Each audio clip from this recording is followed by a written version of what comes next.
I'm too old. What's that? I'm too old for this. Y'all not doing the Summersville game? My shoulder's hurting. We got 7 minutes to discuss. One guy that brought like a stadium seat. We got West I Ashley. used to shoot a lot. Yeah, West Ashley. Know where mine is. Next week? 26? Here, right here, if you need to take it.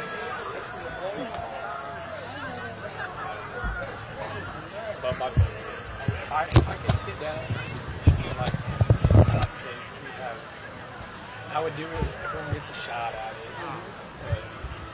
That's a pretty state. That's just looking at the probably state shape. That's the part I don't understand because you gotta do that into the season too. Which I know it's tough when it's a 4 seed, but It's something to look forward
This is Preferred Home Services Friday Night Rivals, driven by Cruz Chevrolet on My TV Charleston.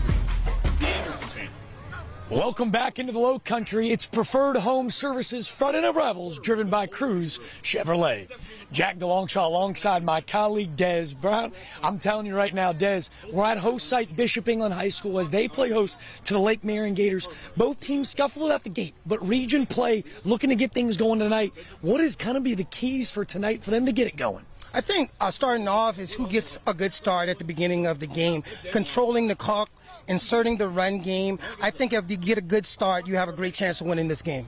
Now, Lake Marion, they've got an unbelievably talented running back in Torrington White. He's a big guy in the backfield, and Coach Jarvis, he told us he's really excited about his upside. Yes, strong running back, quick. Most importantly, Coach Jarvis said he's a playmaker. They try to move him across the field, create mismatches. We're looking for a big night from him. Well, in the secondary for Bishop England, Coach Canny with the Bishop England Bishops, he's really excited about Jack Huey. He's speed in the back end, but he's going to be crucial not only in the passing game, but the rushing attack defensively for the Bishops. Yes, because the Gators are out here looking to run the ball and control the clock. It's going to be big for him to come downhill and make some tackles and get these guys on the ground. Preferred Home Services, Friday Night Rivals, driven by Cruz Chevrolet. It's Bishops, it's Gators. We'll be back in just a few.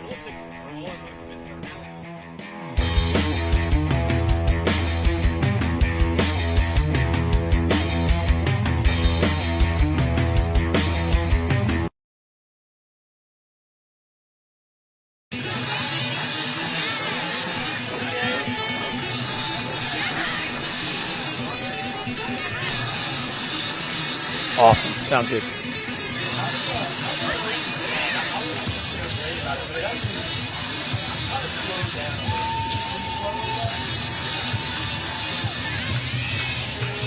Okay.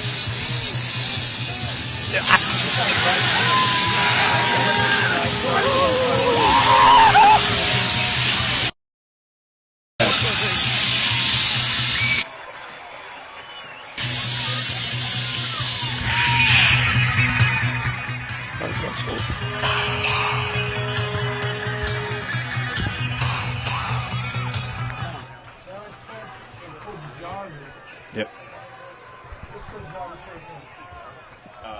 Jarvis Davis, actually. Oh, Jarvis Davis. Which one? Davis and Canton. Yeah, that'll be like a for sure like player 40. We're gonna eat up like a no, because we're gonna eat up 3 to 5 minutes of it. It's gonna be awesome.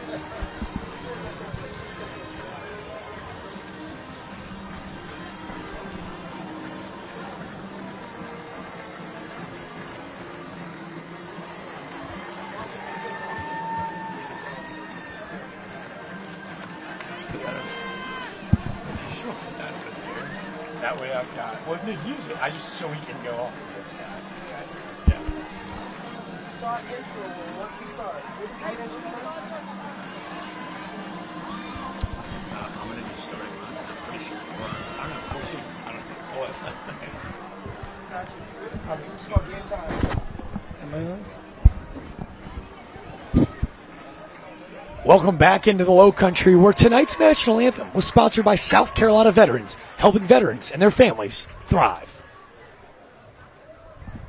We get you going as we get ready to kick things off here from Bishop England High School. Des, tonight's Cruise Chevrolet, keys to the game. Cruise Chevy on Rivers, just north of Northwoods Mall. You got a friend at Cruise Chevy. Des, we talked with both of these coaches. They're both looking for the first win. How are they going to get it done tonight? I think it's tempo. Who comes out, who takes that first punch, and who delivers that first blow. I just feel like whoever gets off to a quick start has a great chance to win this game.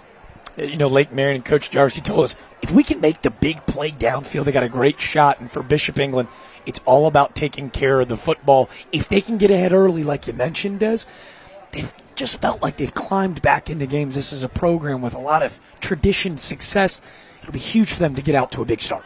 Yeah, not only for them to get off to a good start, but more importantly, just getting some momentum, getting into region play. I think this is a great game to kind of get the rest of the season jump started, get your first win, and that's going to catapult you on to the rest of the season.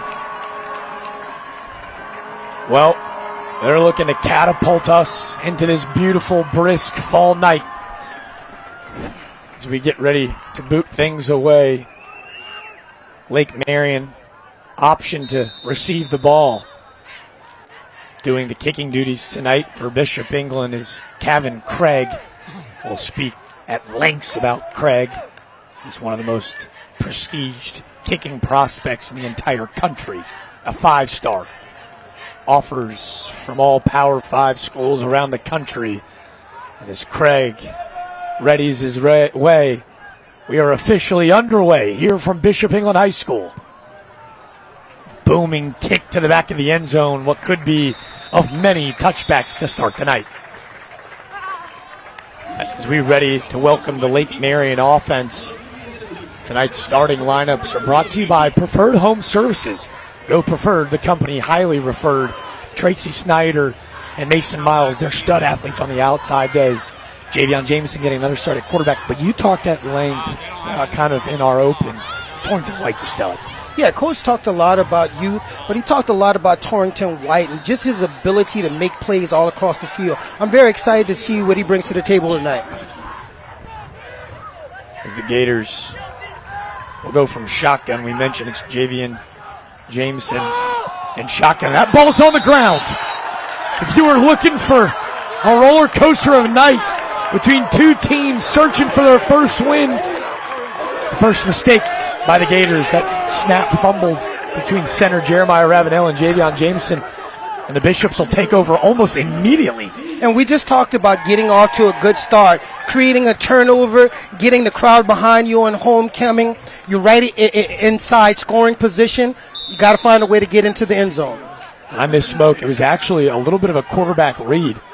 Javion Jameson stuck it in the gut of Torrington White, looked to pull it late. Ball hits the dirt. The Bishops right into the end zone. We'll jump into their starting lineup here in a second. That handoff to Dixon Hardy's good for about 6 yards. As you'll see, it's Jacob McCara doing the quarterback duties. Dixon Hardy, stud running back. Zach Baylog on the outside, but an offensive line that the Bishops and Coach Caney feel really strong about. Yeah, and just going by that first play, we got a good push from the offensive line. Tailback hit the hole pretty quickly, and it was a good gain on first down. McCara, the southpaw lefty, he's a stud on the dime, and he's a southpaw on the mound. He's got a big-time arm, can throw into a lot of different windows.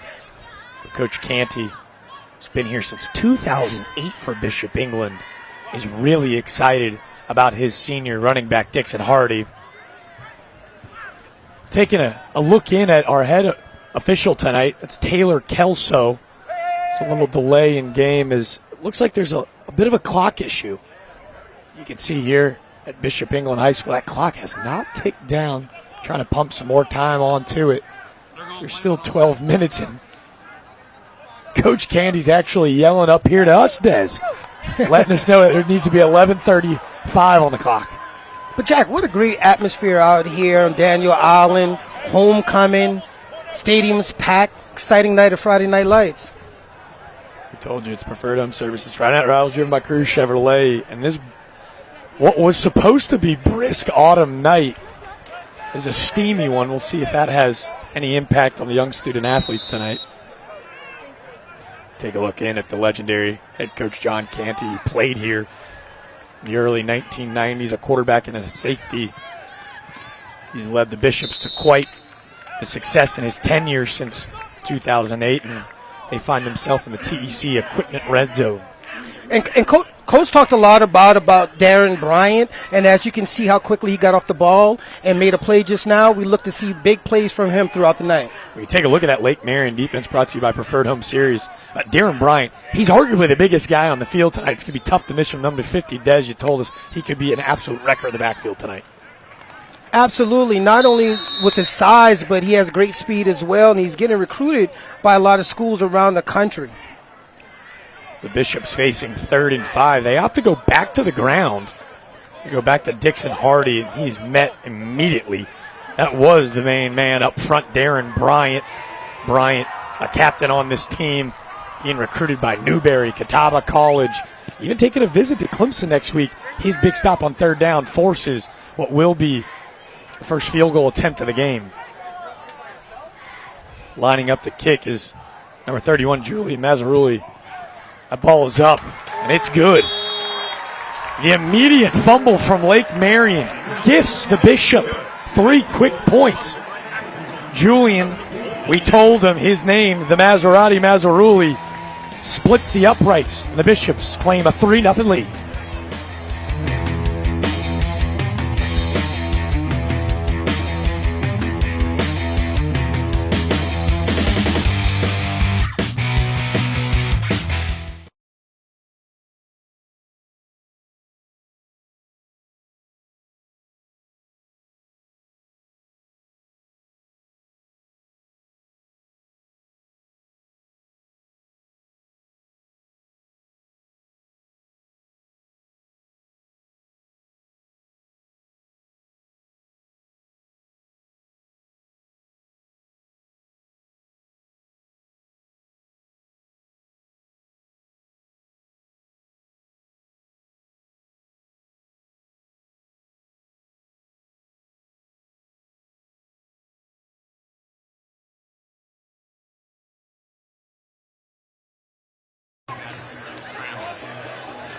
Or might have to even reboot from the scoreboard. Not in the We welcome you back into Low Country. It's Preferred Home Services Friday Night Rivals, driven by Cruz Chevrolet. Jack DeLongshaw joined the booth tonight with the legendary quarterback Des, an early miscue from Lake Marion. They should be unable to get 6, but capitalizing with points huge to get ahead early. Well, just getting on the scoreboard is very crucial, but I was really impressed by Lake Marion's defense and their ability to stop the run and keep them out of the end zone. Take a look at our player to watch tonight. That's Torrington White, awaiting another booming kick from the 5-star Kevin Craig. White's heels at the edge of the end zone, and Craig, we told you we were excited to talk about him, Des. A 5-star with offers from Florida State, Duke, receiving interest from the Oklahoma Sooners. And Craig can be such a weapon in the special teams unit, especially at the high school level. Absolutely, just changing field position, but not only that, being able to kick field goals, that is very helpful at the high school level. What touchback almost splits the uprights. Big leg. Gavin Gregg, his second touchback on big leg might be an understatement. You're right, but that's why he has that tag of a 5-star recruit. Well, Lake Marion will trot back out. We already rolled through the starting lineup for him. Let's see if Javion Jamison can get off to a better start on the defensive side of the ball. This is, look, Bishops will line up to try to slow down the Gators. We talked about Jack Huey. He's a stud in that second level, Des. Yeah, and like I said at the beginning, that is very crucial that he comes down, he makes plays, and gets some of these athletes from Lake Marion down on the ground. Matthew Ponkow, Nate Anderson, Griffin Buss up front with a linebacking crew for Bishop England, Fletcher, Effington Carl, and Wyatt Lynn. Lynn is a captain playing alongside senior linebacker Liam Lowry. This is a veteran group for the Bishops. And this is a much better start for the Gators. Quick dig. That was Mason Miles on the outside. That's a gain of about 14 and a much better start. Yeah, just being able to get to the outside and get the ball upfield and move the chains. I thought that was a great run. It was a little iffy handoff just now, but he was able to get the ball and get upfield and make a play. Coach Jarvis, he told us that Javion Jamison playing quarterback tonight, he's so good. He plays all over the field, but there's so many weapons out in open space. He told us that his team speed could be the difference maker tonight. Yeah, he mentioned that how many players that he has that are just interchangeable, just athletes across the field. Lost their quarterback at the beginning of the year, so this gentleman has to play a little bit of quarterback. It's going to be a good night. You see Javion Jamison, he was able to evade a tackler. That was Thomas Curl in the backfield looking to disrupt. Jameson pick up about one to get back to the line of scrimmage, but to go back, you like to the jet sweep early just to get the ball in the hands of Mason Miles. Just get your studs the ball out in open space. Yeah, that's what I was saying before the play started is I just think they'll have a great night if they're able to get the ball to their athletes, get them out in the open field so they can make plays. The Gators facing about 2nd and 10. Jamison joining the backfield with Torrington White. The big fella Darren Bryant, he's playing left tackle both sides of the football. And another miscue in the backfield. This time, number 55 for Bishop England, Griffin Buss. It was a mishandled snap from Jamison, and Buss, just like a bull in a china shop, a big tackle for a loss to force a 3rd and long. Yeah, it's the quarterback's job to secure the ball. I just feel that he has to do a much better job of squeezing that ball and not let the ball fall out of his hands that easily. The Gators facing about 3rd and 16. They line up with dual receivers high. Tight end in the slot. Bishops with 5 in the box. Jameson will snap in the shotgun position. Here's Buss in the backfield again. He's joined by number 32, Matthew Ponkow, the freshman. His first sack of the season gets the Bishops off the field on 3rd down. Yeah, and tonight, the unsung heroes have to make plays. We're searching for our first win. Everyone has to step up, and that was a great play by Matthew. Right near Matthew Ponkow, the freshman. He's lined up with Darren Bryant. It just looks like a misassignment. Ponkow fires himself into the backfield and a huge sack. It's going to be 4th and long, and Javion Jamison actually doing the punting and kicking duties tonight for the Gators will remain on the field for 4th down. Snap low. Jameson delivers a line drive, rugby-style punt. It's Huey in the backfield. He'll corral it around the 50, take it out to around the 40, where he's met by Carl Capers on the tackle. And that's a great tackle in the open field by Capers, getting him down on the ground and limiting the big plays on special teams. Well, we're going to take our second break of the night with just 7 minutes to go in the first quarter. It's Bishops 3, Gators nothing.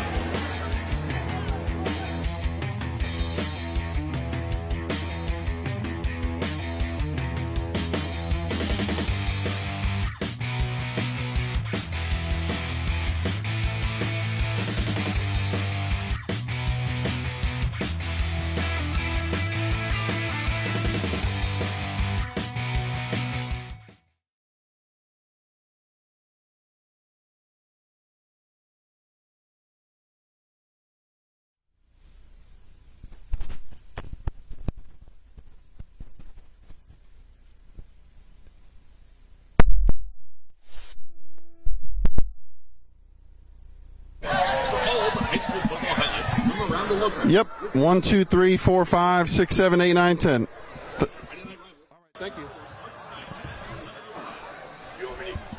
Trooper Bob. I got you guys.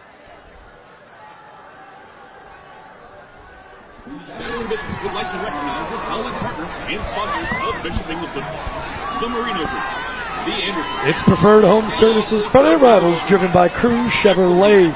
The battling Bishops get out to a quick 3-0 start on top of Lake Marion.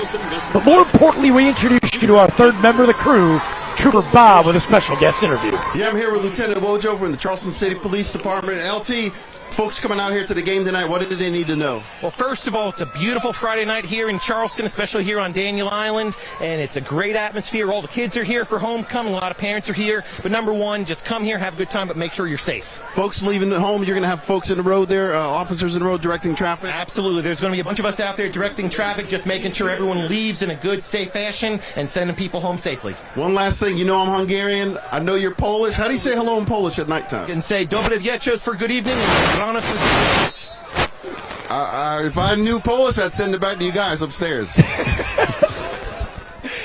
Well, Des, you got any Polish in your bag? Not at all. I got some Geechee, though. Well, how about McCarra downfield and it's picked off? A little quarterback on quarterback hate. Javion Jameson. An interception while we were bragging on Jacob McCarra. A huge play from Jameson to flip the field. And that was just a great read by Jameson, running with the wide receiver and going to get that ball at his highest point and making a play for Lake Marion. Exactly what they needed. Well, he was looking on the outside for Zachary Rooney. Rooney, a receiver for Bishop England. Nowhere near that ball. We told you, McCarra's got a big-time arm. That looked like Jameson. He had those quarterback eyes locked into McCarra, and he picked that one away. Yeah, I just thought it was a great read. It was a one-on-one play, and he came out with the ball. Theme of the night to this point, turnovers, miscues. Let's see if Lake Marion can convert. Breaking through the second level. What a big-time play. There's Torrington White. That's a gain of about 27. And what we've seen, Jack, is if they can just handle the snap when they get the ball to their playmakers, they're making plays and they're getting positive yards. Well, we talked about snackers. Jeremiah Ravenel. He's usually a guard, a left guard, playing center. And you saw there on that handoff, they go under center. Maybe a little mid-game adjustment. I think that made sense. If you're struggling with the shotgun, you just have to try something new. And that was a great play by the offense. Let's see if they can keep it going. That Torrington White 27-yard run was our first Mr. Sparky first down of the night. America's on-time electrician. If it ain't broke, don't fix it. Go back on the ground to White for a gain of about 5. Yeah, and I'm just really impressed with his size and his ability to hit the holes and make plays in the run game. Des, just a sophomore is Torrington White. Saying about 5'11", 200 pounds. He's not built like a sophomore, that's for sure. No, and Coach Davis says he's the future, and he's just expecting a lot from him, not only this year, but in the upcoming years as well. He's our Cruz Chevrolet player to watch tonight, Torrington White, a young man that he said was always the biggest kid on his Pee Wee fields. Now that he's gotten to high school, he's learning to have to play at a different level. This time they go to a play-action read. Javion Jameson shifty on the outside. Maybe a little bit of a late hit at the end of the play, but that keeper goes for about 7 yards and good for another Mr. Sparky first down. And this drive, we're able to see exactly what Coach Davis talked about, the amount of athletes that he has on the field and the speed that they have. If they can just limit the turnovers, they put themselves in great positions to move the ball and get some points on the board. That's great defense on the outside, containing the edge for Bishop England. That was Wyatt Lynn, the outside linebacker, stepping up, but just a better shifty move from Javion Jameson. Like Marion, they line back up in that I formation. White in the backfield, he's got a fullback lead blocker. He cuts it up the middle, a shifty move. It looked like he was going to be stopped for about a 2-yard gain. So difficult to tackle is Torrington White. Another pick of about 14. And that's an example of his strength and his size, not going down with arm tackles. You really got to wrap this guy up, take his legs from him, and get him on the ground. But the shiftiness at that size, is it vision or patience that I think comes later in the maturation process for a young running back? Yeah, but I think that he's displayed a little bit of both. You know, setting those blocks up, hitting the hole, getting to the second level, and punishing small defenders in the secondary. You see there's a little bit of confusion in that Bishop England secondary. As trips line up at the bottom of the screen. Jameson will take, and it's a quarterback designed run. It's good enough for about a 5-yard pickup But there is our first yellow hanky behind the line of scrimmage. It'll be interesting. See head coach John Candy at the bottom screen signifying that he believes it was a hold on the Gators.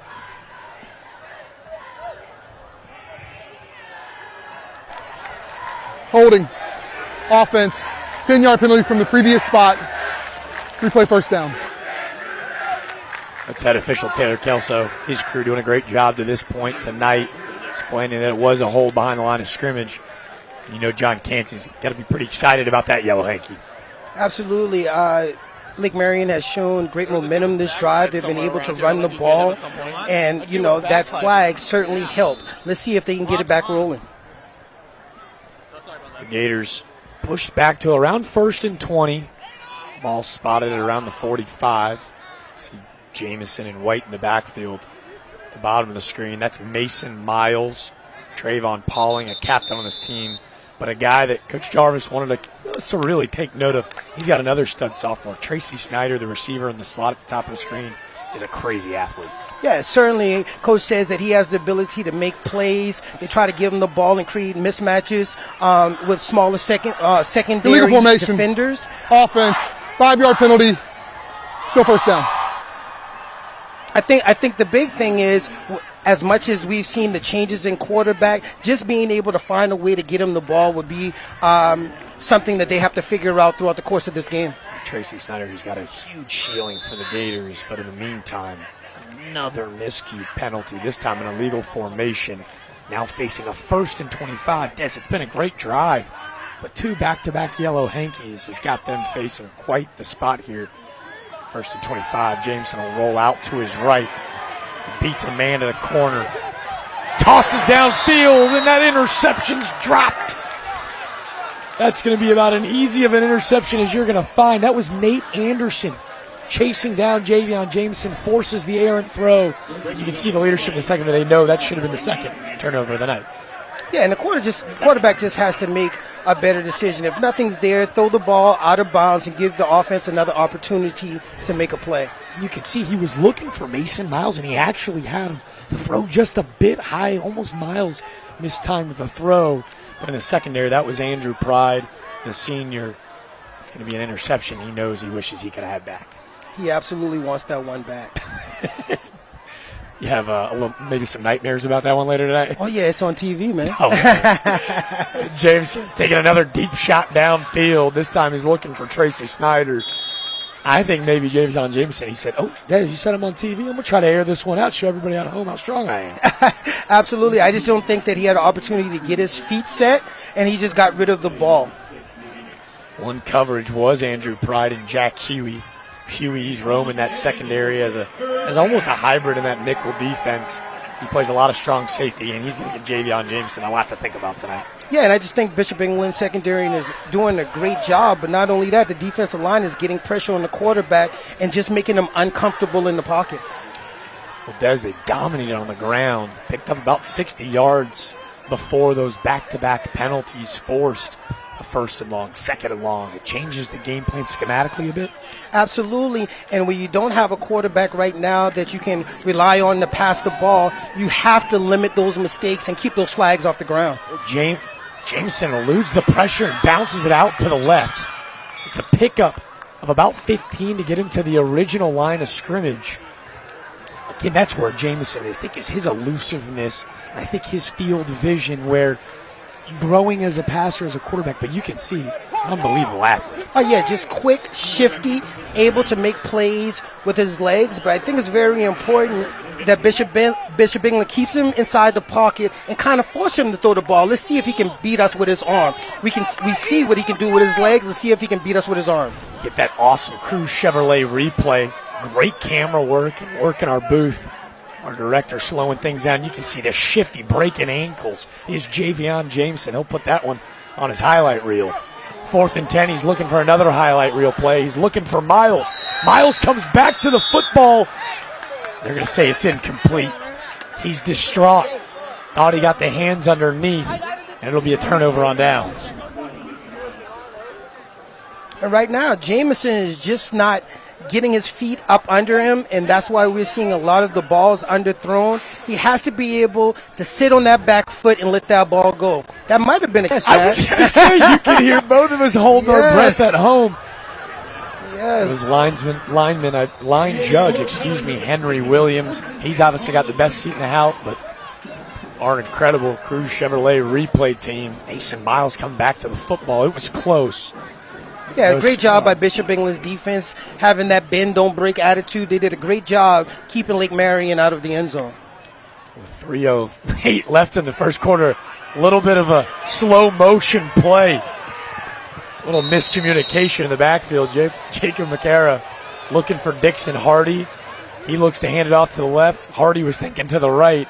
A broken down play will go for a huge loss. Yeah, he stuck that ball out there and realized no one was there. And then the team's speed from Lake Marion's defense forced him to the sidelines and got him out of bounds. Great job by Lake Marion's defense. Des, you ever playing Madden at home? And the guy you're playing with just puts the controller down, yet the game still keeps going on? That's what we had here at Bishop England High School tonight. Well, the loss of 12, we talked about a nice play on the outside from senior linebacker Curtis Baker. Spicera had nowhere to go.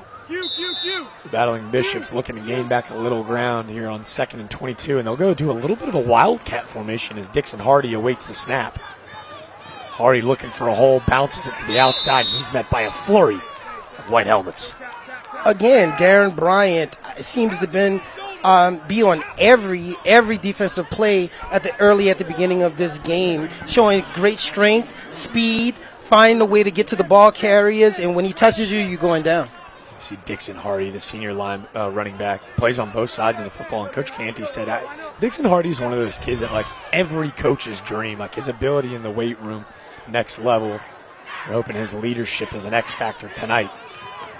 This time he's joined in the backfield, takes a huge hit. It's Liam Lowry. They go to that wildcat formation, about a gain of 2. We talk about bend, don't break. The Gators defense, led by the big fella Darren Bryant, has been a menace to society tonight. And I don't have to tell you who just made that tackle. He's literally been on every play from the start of this game. It looks like Coach is going to give him a break, let him catch his win, and get back out there and continue to do what he's been doing, and that's being disruptive. The left tackle on the offensive side of the ball. He's playing nose tackle on the defensive side of the rock. His size, it's unnoticeable. I mean, he's a big dude. But it's his get off the line of scrimmage that you've been so impressed with tonight, Des. Absolutely, and that size is very attractive to the colleges, but more importantly, being able to run down these quick quarterbacks and running backs. Talk about running. Mason Miles, nice, about 15-yard return from about a cannon. Kevin Craig, the 5-star, boots it about 53 yards downfield. What better way to get a great camera shot of that unbelievable punt from Kevin Craig than from our main man upstairs in that TEC equipment rental scissor lift. The provider for all of our scissor lifts this season was a TEC equipment rental, the friendliest name in the equipment rental game. Come on, wave at us. Give us a little love. You know that's the best job in the house, though, tonight, right? I know that's right. I'm looking for Lake Marion to pick it up where they left off. They had great momentum on their last drive, but those flags hurt. Let's see if they can put a drive together and limit the penalties. You notice a common theme tonight. They keep running to that left side to run behind the big fella, Darren Bryant. Torrington White running lateral, not vertical. Picks up about a gain of 2. And as we can see early, I think the key to success for Lake Marion is going to be able to establish that run, because right now the passing game is not there. They're getting a lot of pressure on the quarterback. He's not getting a lot of time in the pocket to set his feet and make throws. But I think the key to success is continue to feed those athletes the ball in the run game. Get a good look at head coach Jarvis Davis in his 3rd season as the head coach at Lake Marion. In his first 2 seasons, he went 6-5. This has been a really good program. They're coming off a win last year against Bishop England in a 12-7 ball game. You can tell that Coach Davis, he's got the respect of his ball club because they play so hard for him. Yeah, and Coach mentioned that he's so excited about this team. He said that, yes, we're struggling right now. We've had injuries throughout the season. From the preseason, we lost our quarterback, we lost our center, we lost a couple of other athletes, but these guys show up to practice every day. They work hard, and the future looks bright for Lake Marion. A lot of sophomores that he's really excited about with super high ceiling. You can see he's animated. He's trying to get his guys to lock in for him. But Des, we'd be remiss to mention Coach Jarvis Davis. You and he, a little bit of an interesting relationship that stems back to both of your college playing days. Absolutely, and prior to the game starting, having an opportunity to talk to Coach Davis, and he mentioned what school he went to. And I asked him, I said, Coach, well, how old are you? Did you play football? And he said he played for Fayetteville State University, and that was actually a school that was in my conference in college. So, yeah, we certainly have some stuff that we'll touch on a little bit later. I was going to say Des was a standout at Johnson C. Smith. Coach Davis actually played strong safety, fly to the football, and maybe no one knew that better than yourself. He told the story of hitting you at the 1 yard line. We were quick to mention that you threw for 300 in that big-time conference rivalry game as a big tackle in the backfield. That was Tracy Snyder on another jet sweep tackle for about a 2 yard loss. Yeah, and actually, Jack, it was a great game. It was Fayetteville State's homecoming my freshman year. And right before the half, we had an option called, and it was to the right side. I'll never forget. So as he's telling you the story, I'm literally reliving the moment. And I faked the option, and all I saw was touchdown. The next thing I saw was our trainers above me asking me if I was okay. So, yeah, he definitely came downhill and laid the boom on me. And that's one of those hits that I'll never forget. Actually, I'm kind of feeling it right now as we're talking about it. Well, what better way to send us to the second quarter than a story of a lifetime? A little bit of a quarter for both of these offenses to forget. This is the theme, turnovers. It's Bishop England 3, Lake Marion 0. With Preferred Home Services Fire Rivals, driven by Cruz Chevrolet. We'll be back right after this.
Hey, boss man, how we doing? Ready for the... I'm waiting for the guy to come over here for the check. He's not here yet.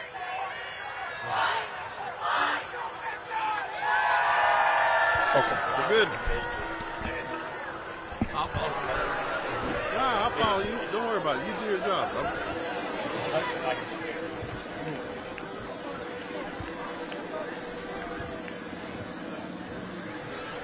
All right, are we doing the host school grant right out of it?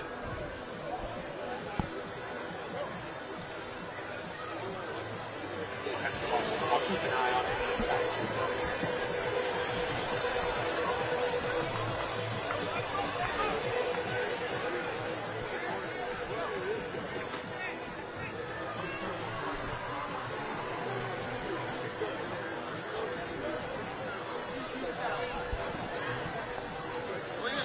We welcome you back into Daniel Island, where tonight's Preferred Home Services Fighting Rivals, driven by Cruz Chevrolet, is a quarter underway. 12 minutes in, we've already seen 2 turnovers. The Battling Bishops command a 3-0 lead. We've seen some miscues offensively, Des, but as you look in and you see your fellow strong safety looking at you again across the sidelines, what have you been impressed about from Lake Marion's defense to kind of keep them in this ballgame? Well, number 50, Darren White. He's a stud, man. He's just much. Not only that, you just don't know how hard it is playing on the offensive line and defensive line at the speed and the pace that he plays the game with. He's going to be a great college football player in the future. Let's see if they go back to the left side and it's third and long situation. It's Javion Jameson. A little bit of a 30-step drop back. He's going to have to scramble and elude a couple Bishops.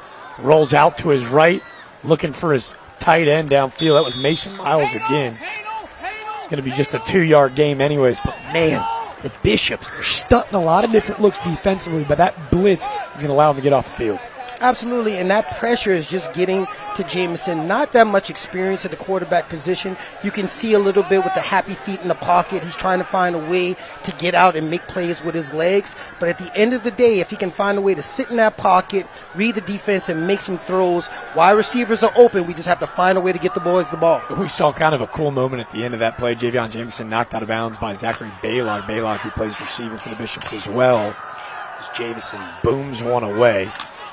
Received it around the 40-yard line, where it'll be tackled and met almost immediately. Nice play in special teams as Carl Capers. And that's the tackle Carl Capers has made in the open field. That's not an easy tackle, getting those type of athletes down on the ground in one-on-one situations. Well, we're going to take our first break in the second quarter. We'll take one with them. It's Bishop England 3, Lake Marion 0. We'll be back in just a few.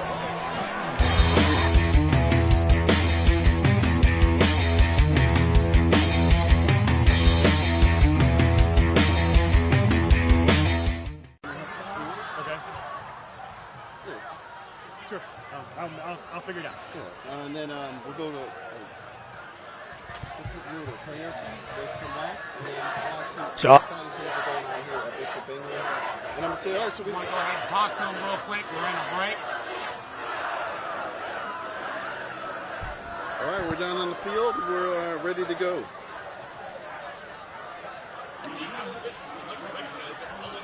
President Finner.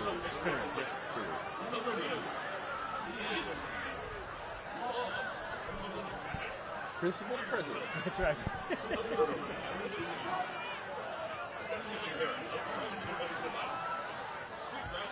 We're going to do the score, the reads, and come in.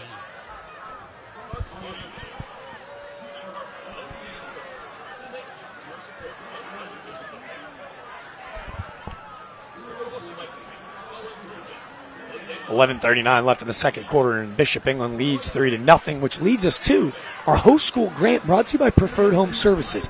News 4 are proud to present each participating home school a check for $500. This grant provides each school with extra funding to help make their school great. Over the past 13 seasons, Friday Night Rivals and our sponsors have donated over $140,000 to low-country students and schools. Congratulations to Bishop England from Preferred Home Services and News 4. So we kick it down to Trooper Bob and Principal Patrick Fennery. That's right. He went from school principal to president over here at Bishop England. How with $500 going into the school, how will this money help the school? Well, all money will go back to our kids. So for the clubs, organizations, the sports, and that kind of stuff, all go back to help them, make it a better experience for them every day. Excellent. All right, guys, here we go. $500, Bishop England. For the video production at tonight's game. You know, as we highlight our educator spotlight tonight, we want to go back down to President Patrick Finneran. The thumb up guys, your personal injury attorneys at Miller, Dawson, Siegel, and Ward. They're winning cases and winning your trust. The thumbs up guys, educator spotlight is President Patrick Finneran. No, they kept running this way.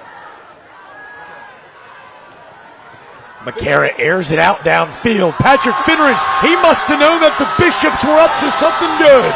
An absolute bomb downfield. What a pass and catch on the outside. I thought that was a great play call. Not only that, McCara was able to set his feet. He made a great throw. The wide receiver was able to catch the ball on the run and make a big play for the Bishops. Well, they roll the pocket out left, and he finds Jack Lee on the outside. That's about a 55-yard pass and catch, Des. And that Bishop bomb takes us into the TEC equipment red zone. Yeah, and Coach told us that he had a very strong arm, and he just put it on display. Well, they go back to the ground. It's Dixon Hardy looking for the first touchdown of the night, and he's met by the big fella, Darren Bryant. Well, you know, Coach said at the beginning, Des, you're going to be calling his name all night. I didn't know he meant literally every play. Darren White is a monster. Darren Bryant is a monster. They're going to run away from him all night. If you're Dixon Hardy, stay away from big fella number 50. And see, that's his 5th carry of the night. The Gator defensive front's done a great job. They had to look for an answer in the air, and Jacob McCara, he lived up to the bill. A little play action, looking for a man in the back corner of the end zone. He was looking for Andrew Pride. He threw it at the back pylon. Pride kind of cuts the route short. And now the Bishops are looking at a 3rd and 4. It's really 3rd and goal. Need a touchdown. Is this 4-down territory, Des? No, I don't think it's 4-down territory. Your defense is doing a great job. It's still early in the game. I think the way this is going, any points going on the scoreboard is good right now. See McCara, the junior southpaw. He's a stud on the diamond, but delivering an absolute rocket downfield to Jack Lee has set them up nicely in the red zone. They go back to the ground. It's Hardy. He lunges forward for about a gain of 2. It'll cut the distance in half. And Des are looking at about a 4th and 2. Do you trust them on 4th down to try to find their way into the red zone yet again? See, I think the problem is they're having a hard time running the ball. When you have to run against Darren Bryant, it's very hard to get those 2 yards. So if you're going for it, I look to see something going to the outside, maybe try to get to the edge and get some speed to the outside, or a quick plants, maybe a slant or an out pass to get yourself in the end zone. Jakai D's on the last stop as well, joined with Bryant. And this time they're going back to the corner. They roll the pocket. McCara, he was looking for Pride again. And wow, talk bend, don't break. And we were going to queue up President Patrick, and he must have known. Tonight's Educator Spotlight. Let's go down to the sidelines where we have our Thumbs Up Guys Educator Spotlight. The Thumbs Up Guys, your personal injury attorneys at Miller, Dawson, Siegel, and Ward. Let's send it to Patrick Finner, our 3rd member of the crew, Trooper Bob, now. Things are you doing here at Bishop England this school year? Well, homecoming week's always exciting for us. We've had dress down days and our pep rally today, and we're winning, which is great. But I would be remiss if I didn't thank the people around us. I don't know if you know, we started our school year with a tragedy. And our school community and the school communities around and the general public, with their prayers and their outpouring of help and support, was just a beautiful thing to do. And that's, I guess, the beauty of being in Catholic education and education in general is we help each other. So that's probably the best thing that's happened to us. Out of tragedy came that grace. Absolutely, and our prayers and condolences are with you. But it is good to see the parents and the students, especially the students section out here. They got a whole neon thing going on here tonight. They're ready to go. They're excited. They were hoping we were going to score that last couple plays, but that's okay. We got them down there. We'll hopefully get a safety or get the ball back and score again. Well, thank you very much for your time. Yeah, guys, everyone's still here. Stadium is packed. We've got a lot of parents, kids. I've been speaking to everyone for the last hour or two here, especially the whole neon section with the students. And when they get wound up, that whole section starts shaking. I'll send it back to you guys. We want to say thank you to the host school and Patrick Finnan for allowing us to come and highlight their incredible student athletes. As you can see, it's 2nd and long, results in about a 5-yard gain, but they did. Bishop England has suffered a tragedy. It's unspeakable, so we won't. But the outpouring love and gratitude from this community has been really inspiring to watch from afar, Des. Yeah, and not only this community, I think all of Charleston, when we all heard that story, we were all overwhelmed. And all prayers, all thoughts goes out to the families, and not only the families, but the school as well, and these kids. Tremendous loss. A tremendous loss and incredible time. Jacob McCara, he lit us up, man. We were going to try to kick it down to his president. We hadn't seen a pass over 5 yards time. McCara delivered that bomb, but yet again, it's been the story of the defenses. Been able to held up, kept this a low-scoring contest. As you can kind of see, Lake Marion trying to put some drives together. It was the rushing attack of kind of that keeper between Jamison and Torrington White on the last drive until they stalled out due to penalties. They go back to the ground on 3rd down, and Torrington White, he can be tough to tackle, especially as the game proceeds on. Oh, yeah, that size and that strength is definitely going to wear down Bishop England. But also, just to help out Jamison a little bit, we need to incorporate a little bit of screen passes and quick balls to kind of get that ball out of his hands quickly to the athletes so they can make some plays. That first down is brought to you by West Shore Home, America's most admired home remodeling brand. And they go back to that I formation, a dive forward for about 3 yards. For Lake Marion was Trayvon Pauling, the captain. As you can see, a tight-knit bunch. Play call from Jameson's heard. They kick it back to the outside. You mentioned trying to make it easier, build the confidence of Javion Jameson. Does that come from those quick bubble screens? I mean, you're a former quarterback. How much does it mean to you to get off to a good start? I think it's more important to just get the ball out of my hands, get it to the playmakers on the outside. It's very hard when you're trying to push the ball down the field and you're not having success. How do I get my confidence? Short, quick routes, athletes making big plays for me. That helps me out a lot, and it'll open up the offense. Like I said, Des is a quarterback guru, and you can kind of see that James just hasn't gotten his feet set as he was looking for White out on a quick little bubble screen. It just overthrows him. Leads him too far out in front, will lead to a 3rd and 8. And the way Bishop England's defense has been playing and doing a great job of competing against the run, Lake Marion is going to have to make some plays in the air for them to have an opportunity to win tonight. 3rd and 8. Jameson joined the backfield by White again. This time the Bishops, they bring a flurry of blitzers. That was Griffin, Buss, and Thomas Girl. And potentially a late hit at the end of the play. Giving flowers to Thomas Curl, the junior nose tackle, and it looks like he may have hit him after the whistle, Des. Yeah, I'm waiting to hear what the call is. It was a very close call on the sideline. And if it was a late hit, that is a deadly penalty for the Bishops because they had the opportunity to get off the field. 15 yards added to the end of the run, results in a 1st down. And you got to watch Thomas Curl. I mean, he just fired out of a cannon. He explodes and look for Javion Jameson. He's playing for the whistle. He puts a move on him late. Oh, and excuse me, that was the young freshman. I thought it was Thomas Curl in the backside pursuit as Matthew Ponkow. Got to play to the end of the whistle, but clearly about 10 yards out of bounds when he laid the hit on Jameson. Yeah, you just have to be smarter in that situation, control your body, and let that play go.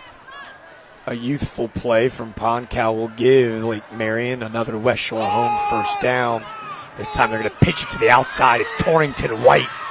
White makes a man miss, dives forward about 15 yards. But, as you can see, Bishop England signifying there is a penalty behind the line of scrimmage. And, Des, you're thinking it's a hold. And it seems that every time Lake Marion does a great job of moving the ball, that yellow handkerchief finds its way on the grass, and that's been killing their momentum on offense at the start of this game. Take a look in it. Head coach John Canty, his group out to a 0-5 start, 0-1 in the region. Lake Marion 0-6 start. Both teams Holding. Seeking out their first win of the season. 10-yard penalty, replay, 1st down. And it's penalties like these that kind of mess with your timing to stay on down with the chains, and they can really be kind of the bugaboo in trying to get your team a first victory on the 23 campaign. You're right, and as we've seen throughout the course of the game, they have picked up positive yards in the run game, but it seems like every time they get it going is a penalty that sets them back. You can see Coach Jarvis Davis besides himself, clearly hands on the outside. He knows it's those mistakes from a really young group that they'll learn from moving forward. It's why he thinks this group is going to be so dangerous moving forward. But looking for their first region win now. They'll go back to that same halfback pitch to the outside. Torrington White picks up about 9, almost gets back all the yards they lost on the holding penalty before. Torrington White, man. But just so impressive with his strength. As you can see, he has hands on him now, but just dragging defenders 6, 7, 8 more yards just shows that he's been putting some work into that weight room, huh? I say Nate Anderson, the linebacker, he's a really high IQ player. See, he shoots that A-gap. He grabs onto the tail of Torrington White. I had shades of Earl Campbell with the old tearaway jerseys. Anderson holding on for dear life as that undershirt got ripped away. Yes.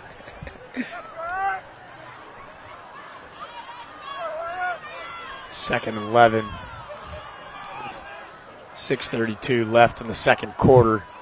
It's Bishop England 3, Lake Marion 0. Javion Jameson in the backfield. A drop back. He's blitzed. That's the freshman again. Ponkow chasing him out from behind. What about the play from the secondary? Are you kidding me? Liam Lowry with a huge play to force 3rd down. And that's a great tackle Getting someone with that kind of speed, shiftiness, quickness on the ground in the open field, that's a very hard tackle. That's a great play by the defense. How about the freshman Matthew Ponkow? He's been so good. But how about that second level? Liam Lowry lays the boom. Jameson's been really tough to tackle in open space. He leaves no doubt. Great ankle tackle. And you can hear that Bishop England student section starting to come to life. Decked in neon, they know that their team desperately needs to get off the field on 3rd and long.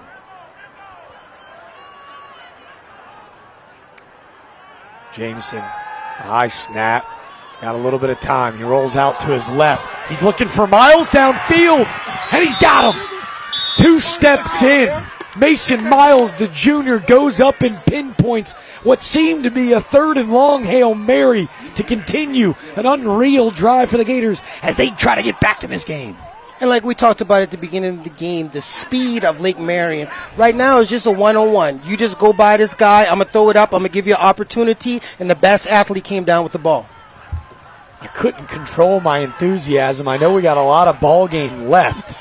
But watching Mason Miles go up and pinpoint that ball across the side, got to be a place for Miles to play at the next level. I mean, that's big-time stuff. Hail Mary-esque with Jameson rolling out to the left. About a 38-yard pass and catch to Mason Miles. They go back to the ground. The pitch to the outside from Torrington White. He's got one man to beat to the corner, and he's going to find the pylon and enter the end zone. Hold your horses at home, folks. There's another yellow hanky.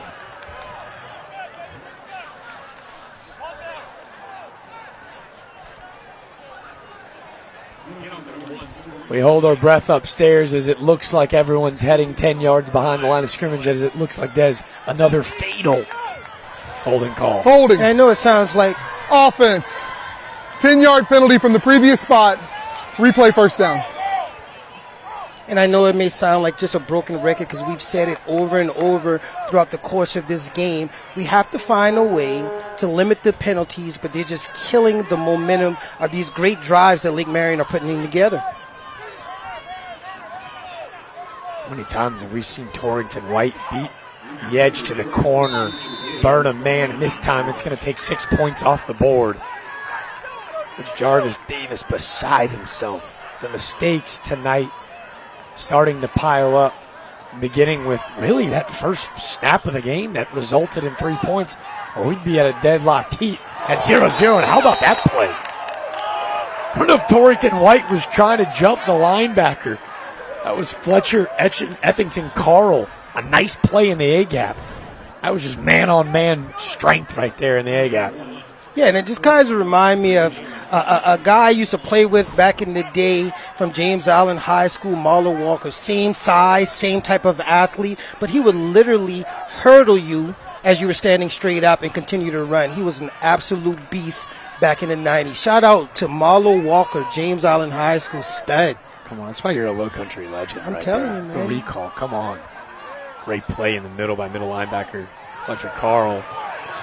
You can see they bring more pressure on the outside. Jameson's got nowhere to go. Griffin Buss was absolutely animated, colorful, so upset with himself that he didn't have his first sack of the night.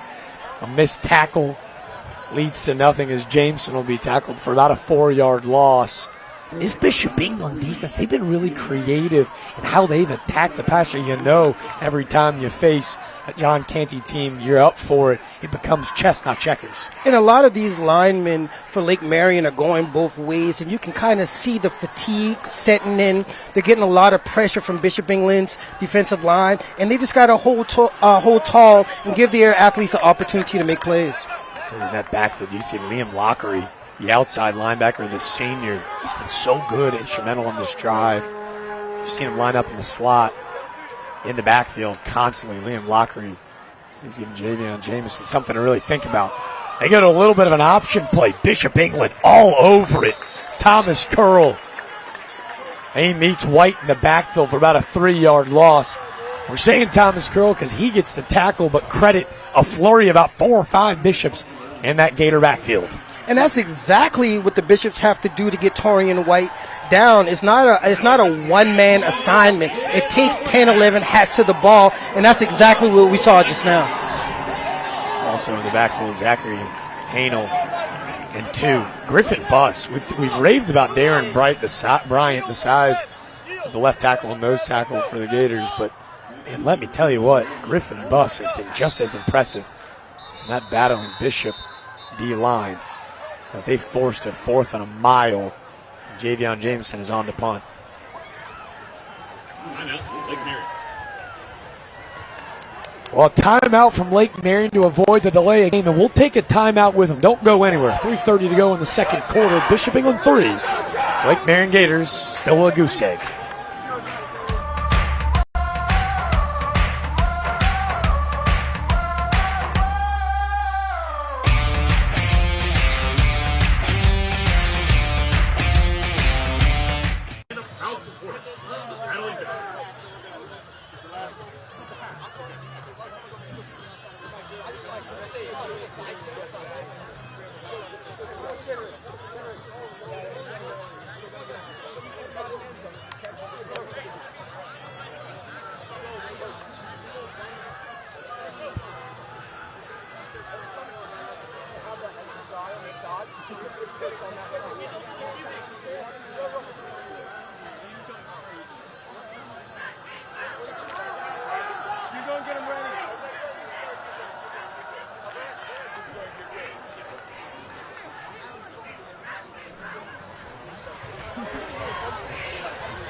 It's Preferred Home Services. Friday Night Rivals, driven by Cruz Chevrolet. Jack DeLongshaw alongside Des. Des, green, the color of the night. We missed the memo. Bishop England home sideline has showed out nicely on this beautiful homecoming night. Great atmosphere out here tonight. A sea of green from both sides, from the home side and the guest side. Let's see who's going to be lucky. Who got that lucky charm in their pocket tonight? A high snap. Jameson delivers an end-over punt that'll take an advantageous Gator bounce. Will be fielded right around the 21-yard line. Yeah, what is it? A pot of gold at the end of the rainbow. Which of these greens is luckier this evening? Bishop England, Lake Marion, both defeated at this point of the season, still looking for win number 1. Both of these coaches, such a standard of excellence. You see Torrington White. Just a beautiful conversation. That's the beauty of high school sports, right? As you can see so much respect between you and Coach Jarvis Davis. What do you think? Can you allude to maybe what that conversation was? You've had those conversations, Dave. Yeah, and it looks like that, he was just trying to limit his players' frustration, supporting him, and just letting them know to keep your head, and we're going to be all right. We need you right now. Torrington White has been really impressive tonight. A couple big runs that have been called back due to penalties. He had a touchdown erased off the board after a holding call, and that's the difference in the game. Bishop England, he capitalized on a field goal after a miscued handoff on the very first play from the line of scrimmage. That field goal alone points tonight as Bishop England waiting for their player to watch, Dixon Hardy. It just feels like he's due to break one loose. Second and long, and the carry goes back to the air. He was looking for his main man. I think that's Connor Lane.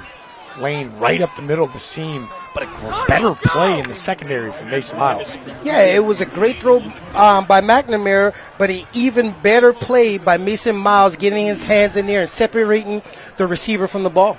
Jacob McCara, the southpaw, I love how they move the pocket right. He delivers a ball just perfectly down the middle of the seam to Connor Lane. But Mason Miles, man, we saw him down on the field before the game. He's a really impressive young athlete.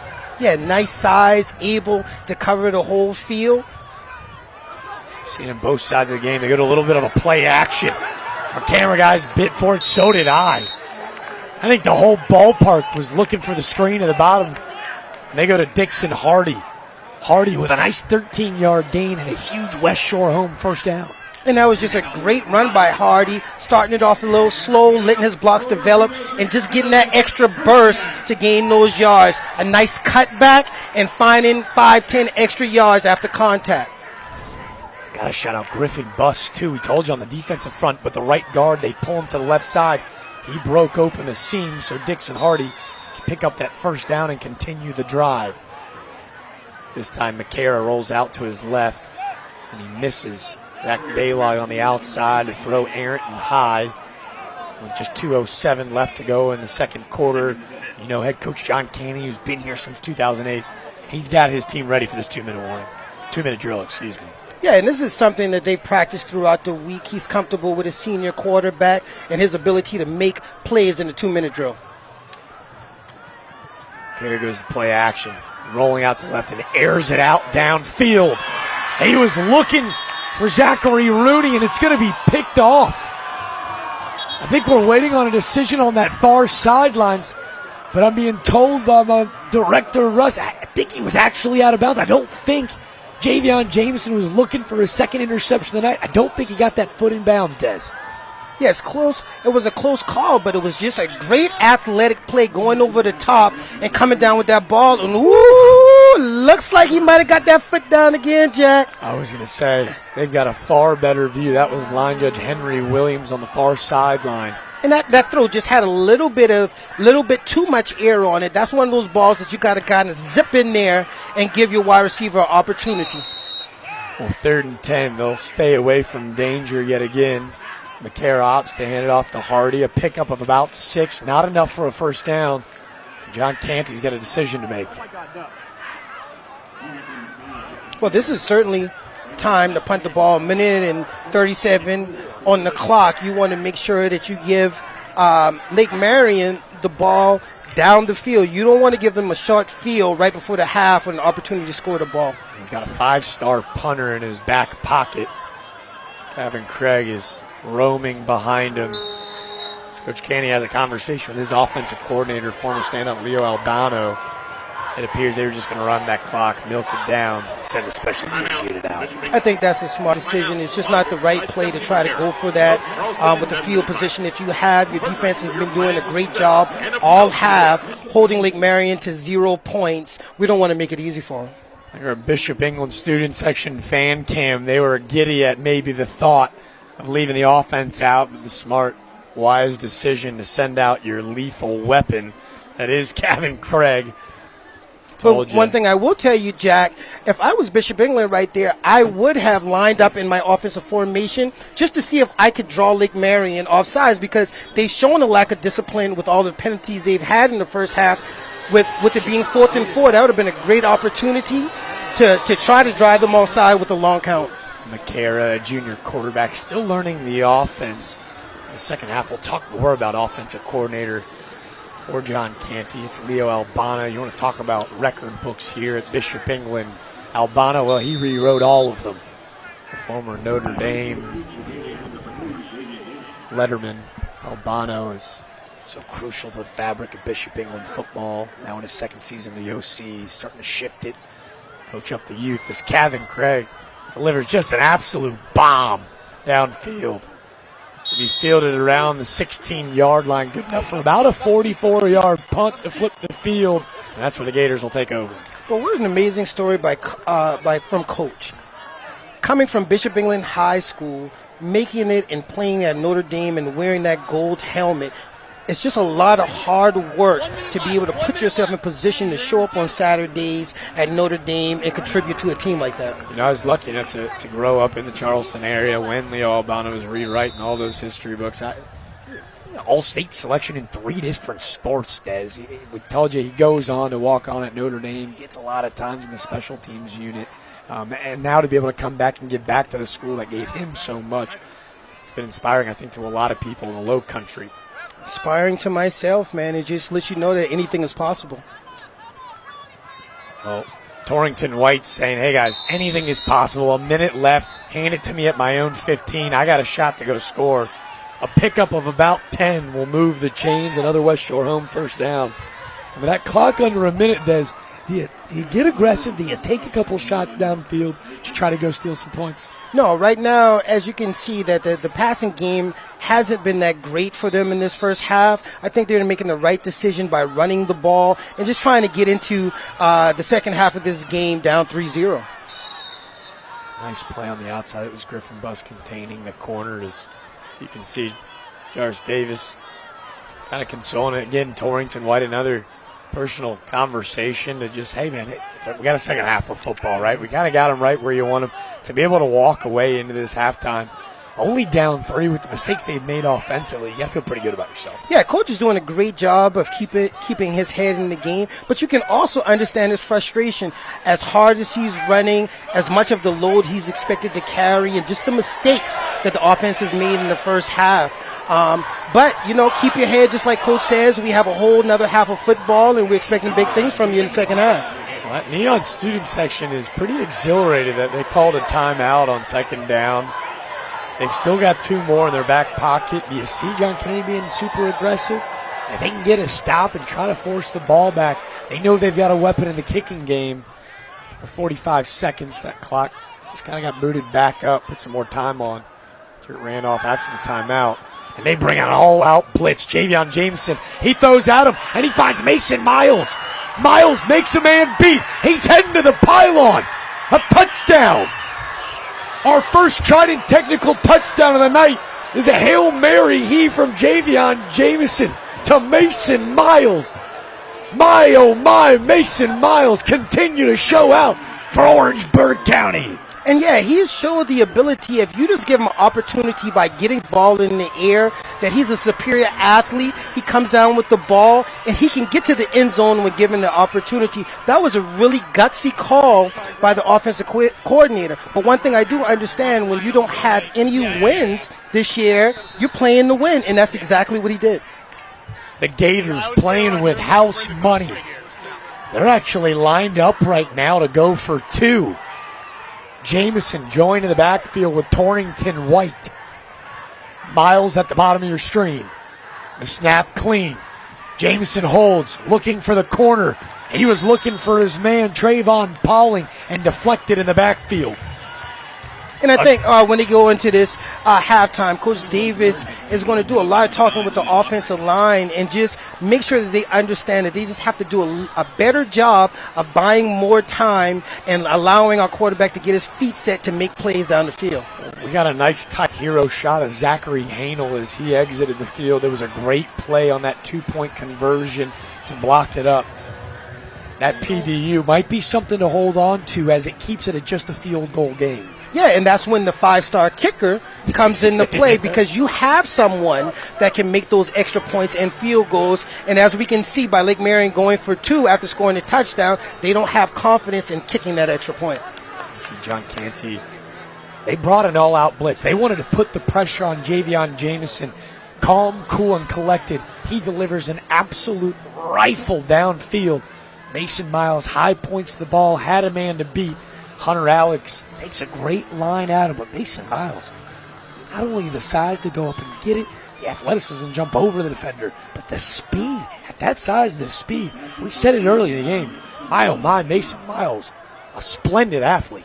And again, the offensive line didn't do a great job on that touchdown, but the quarterback had just enough time to get the ball out of his hands. And when you have an athlete like that in the open field, just get it up and give him a chance. Is that something? You're a quarterback guru, right? Like, pre-snap, you see your guy Miles lined up one-on-one, no help over the top. Is that something pre-snap you're almost predetermined looking that way?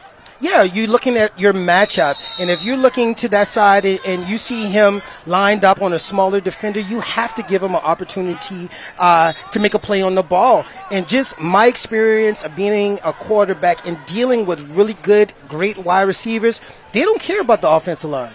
They want the ball.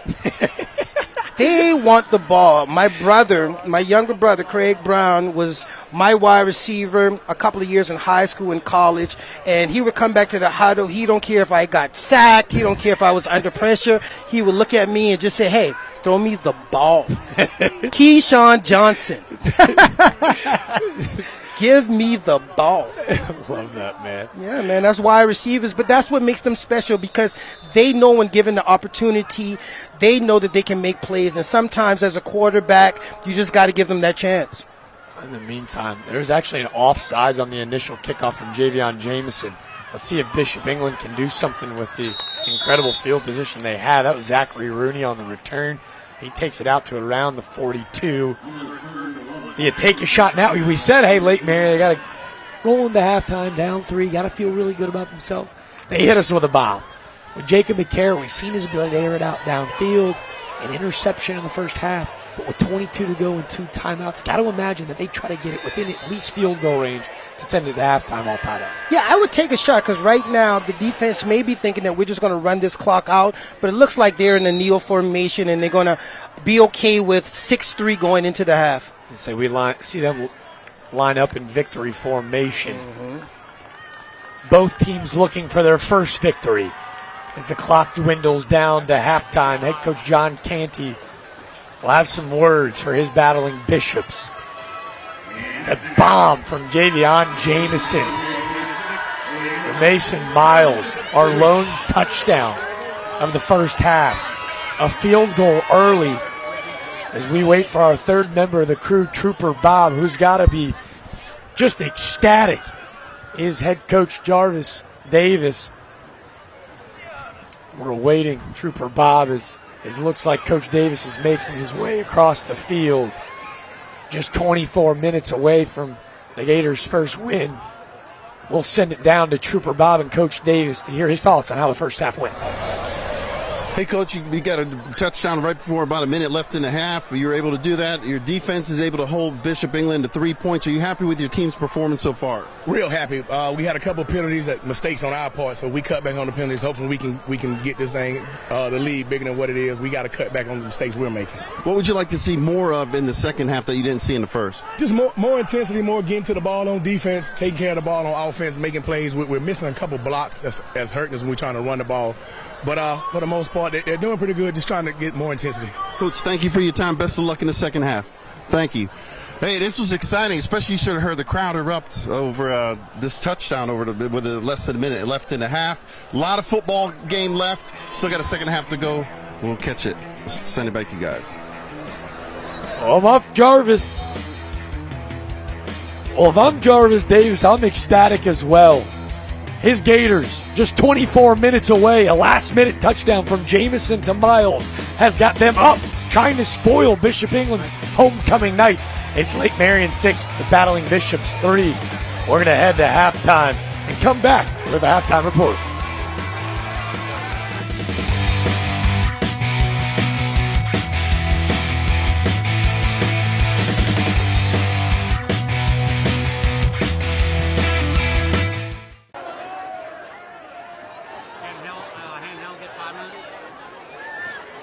Take a seat.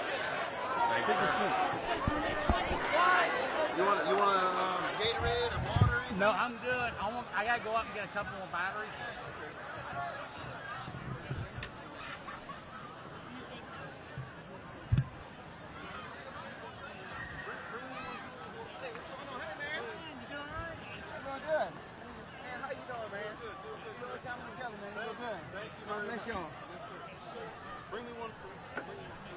Well, what's a fireworks early? I don't have my glasses.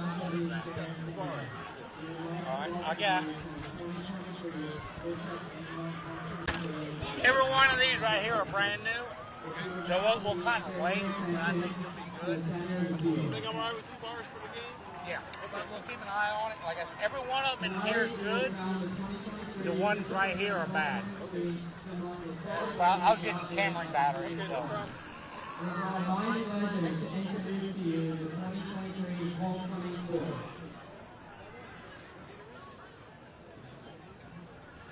Our first member of the 2023 homecoming court is Tim Wood, escorted by Michael Eugen. Ladies and Golden Rose Star is also hosted at Ragdale.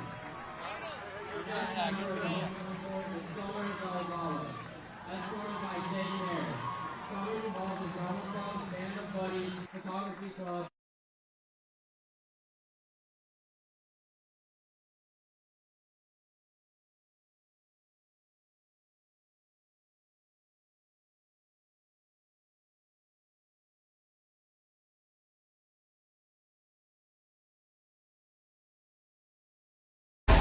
Welcome to the Doctor's Implants Halftime Report, empowering people through full mouth dental implants. Each week, the Thumbs Up guys are proud to highlight a scholar athlete from each participating school. The students selected will have an opportunity to win a $5,000 scholarship at the end of the season. Tonight's scholar athlete from Bishop England High School is Mr. Justin Hafner. Justin with a 5.4 GPA. Ladies and gentlemen, hold on to your horses at home. He's a 3-sport athlete, a 4-time state champion in the swimming pool, and a 2-time all-state swimmer. Justin's also a member of the track and field team here at Bishop England.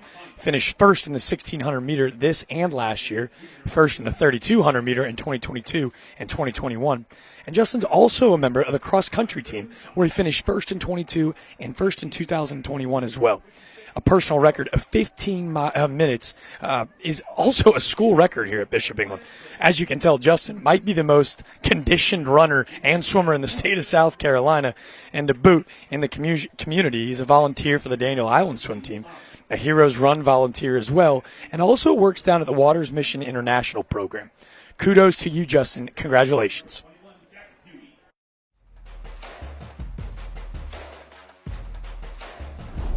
It's time for our Scholar Athlete Talk with the Thumbs Up guys, or at least two of them, Jeff Ward and Brandon Dawson, and we are talking Scholar Athletes like we have all year. It's getting fun as we get deeper into the season, a little cooler outside, and you get to see more and more of these high, the temperatures are going down, but those GPAs are going up. Oh yeah, like I said before, man, I'm amazed that GPAs can go as high as I'm seeing them on the, every week it's higher and higher and higher. As a former student athlete, how important was it to you to kind of keep the grades up and the athletics up? Oh, we had to have them up. If we didn't, we weren't allowed to play. So, we had plenty of incentive to make sure our GPA was where it needed to be, or we, didn't want to have that talk with our coach while we weren't playing at the end of the week. Exactly. And I'm assuming these kids who are getting these awards are not running gassers for not keeping their grades up at all. The extracurriculars, how big is that when you guys look at these nominees at the end of the year? Yeah, it's huge. I mean, the more you're involved, the more impressive it is. I mean, to have a 5+.0 GPA, to be playing all these sports and then doing all the other extracurriculars, I don't know where they're finding time, Scott. Exactly. They're not well-rounded. They're just excelling in all three of those categories. It's pretty impressive. It's pretty amazing to see each and every week, females and males. The Thumbs Up guys sponsoring our Scholar Athlete week in and week out. Check them out. We'll be right back with more from the Doctor's Implants Halftime Report.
Welcome to the Doctor's Implants Halftime Report, empowering people through full mouth dental implants. Friday Night Rival fans, if you're tuning in with us for the first time, get ready for our favorite segment. It's Delta Force All-Stars Cheer of the Game. We're giving you an opportunity to go vote. Log on to abcnews4.com/poll and go vote for either of tonight's cheer squads. We've obviously got Bishop England. We've obviously got Lake Marion. Go cast your vote for the Delta Force All-Stars. Cheer the game. We'll show the results late in the fourth quarter tonight. First, the Lake Marion Gators.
All right, you've seen both cheers, both squads absolutely fantastic. Now we're leaving it to you. Go vote for your favorite cheer of the night, all thanks to Delta Force Athletics. We're going to take our final break of this Doctor's Implant halftime report. We'll be right back with more from the Doctor's Implants halftime report.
Hey, Des. Des. Hey, Des. We got like 10 seconds. Yep.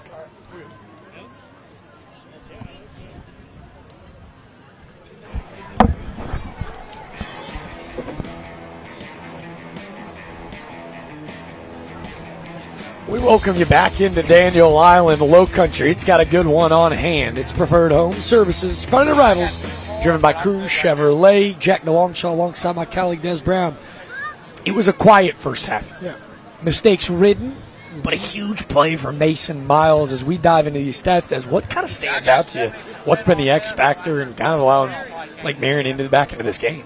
Yeah, just their ability to make big plays, getting the receivers the ball. And like we said, we've seen a great job all night by Torrington White. I think if the Battling Bishops are able to limit the big plays by Lake Marion and also create more big plays for themselves, as we saw McNamara get the ball down the field, it's going to be a great second half. If I could circle it, if we had a telestrator at home, how about that time of possession? 16:40 to just 7:20. Bishop England led the entire first half. That was a miscued fumble, a 3-and-out that leads to an eventual field goal on the first drive of the game.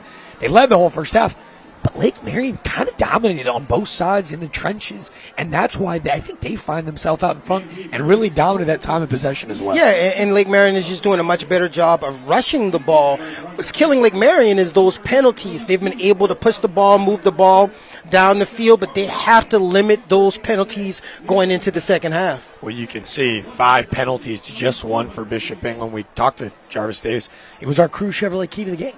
Could we make a big play to kind of spur our young team into believing they could win this football game? They did it last year. They can do it this year. Clean up those penalties there in a great spot. But he also talked about, hey, man, we understand that John Canty, I mean, he's a Hall of Famer in his own right. His team's going to be really disciplined and ready to go in the second half. Yeah, Coach Davis expressed that he knew that he probably had more team speed, but he talked about the discipline of Bishop England. And as you can see, 5 penalties to 1. Bishop England is doing a great job. Like I said, they have a great opportunity to win this game if they can get a couple more big plays and limit the big plays by Lake Marion. Well, if they can win this game, we all know that playing Friday Night Rivals is as good as it gets because you know you're playing for that trophy at the end of the night. Tonight's trophy and Scholar Athlete plaques at the end of the season are actually provided by these guys. All-American Awards helping Charleston recognize excellence since 1993. I always love, I think it kind of makes it a little bit more genuine. You see the honest reaction after the games as I get that incredible trophy from All-American Awards. But if you missed this tonight and you're sticking around with us, after tonight's game, make sure to switch over to News 4 and get complete highlights from all the action around the Lowcountry. Scott Eisberg, News 4 sports director, is truly the best in the business. Webb Wright has joined him this fall. They're a great duo. Friday Night Rivals on News 4. It actually starts at 11:05. Des and I, we've been on board for this one, and there's going to be a big highlight at the end of the second quarter to talk about tonight for Friday Night Rivals. Yeah, and all kids in the Lowcountry, after the game, you're excited to see if you're one of the kids who actually makes it onto that show. Scott does an awesome job every Friday highlighting these kids. I just want to be one of those kids highlighted on Friday nights. Well, we're going to highlight the guy that's been here since 2008, the Hall of Fame coach, John Canty. He's with our third member of the crew, Trooper Bob. Let's hear from he on what they need to do in the second half to get back in this ballgame. Hey, Coach, 6-3, a lot of ball game left in the second half. What was the message to your team at halftime? Well, don't give up big plays. I mean, we gave up one long touchdown pass. Otherwise, we shut them down. Offensively, we got to move the ball. We got to have consistent drives, put the ball in the end zone, or kick field goals and put points on the board. Is there one thing that you want to see fine-tuned in the second half from your offense? Run game. Let's be able to run the ball, get first downs, and score touchdowns. Coach, thank you for your time. Best of luck in the second half. As you can see, just one play right before the halftime changed the momentum here just with 1 minute left. And a lot of ball game to left in the second half, only 6-3. We'll see what happens in the second half. I'll send it back to you guys. Well, Trooper Bob is going to take us to our last break of this halftime report. I'm telling you right now, don't go anywhere. John Canty, he's going to have his battling Bishop back in this thing. It's Preferred Home Services Friday Night Rivals, driven by Crew Chevrolet. Lake Marion 6, Bishop England 3. Our second half will continue just right at the end of this break. We'll be right back with more from the Doctor's Implants Halftime Report.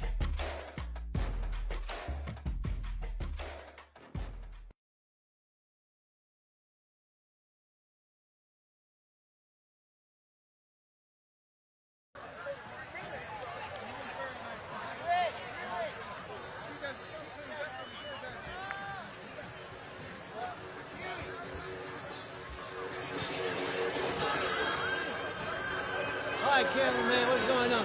I took care of you, right? I'll walk around. Actually, I'm not the camera guy. I'm the engineer, but you got a camera guy that can go on. So I'm engineering. So you have to run the whole thing behind the scenes? You go behind the scenes, right?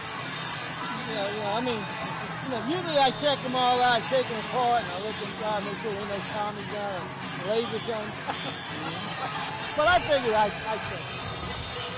Well, I'm not going to take the camera apart. Probably take me an hour to figure out how to put it back together. Oh, keep the ball. He's hanging in there. Oh, they will never be done.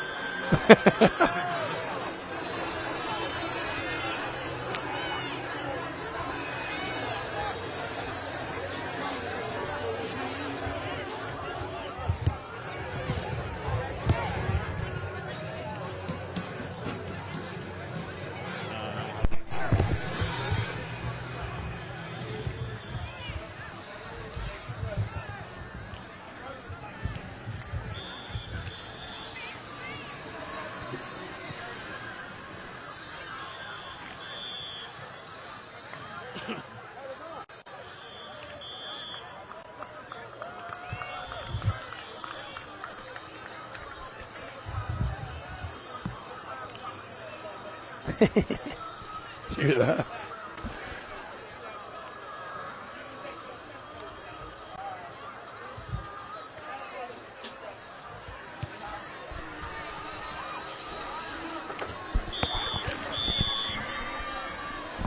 We welcome you back into the Low Country. It's Preferred Home Services Friday Night Rivals, driven by Cruz Chevrolet. We're on the other side of our halftime report, and it was the Gators. A 60-yard bomb from Javion Jameson to Mason Miles to catapult the Gators to a 6-3 lead over the host team, the Bishop England Battling Bishops.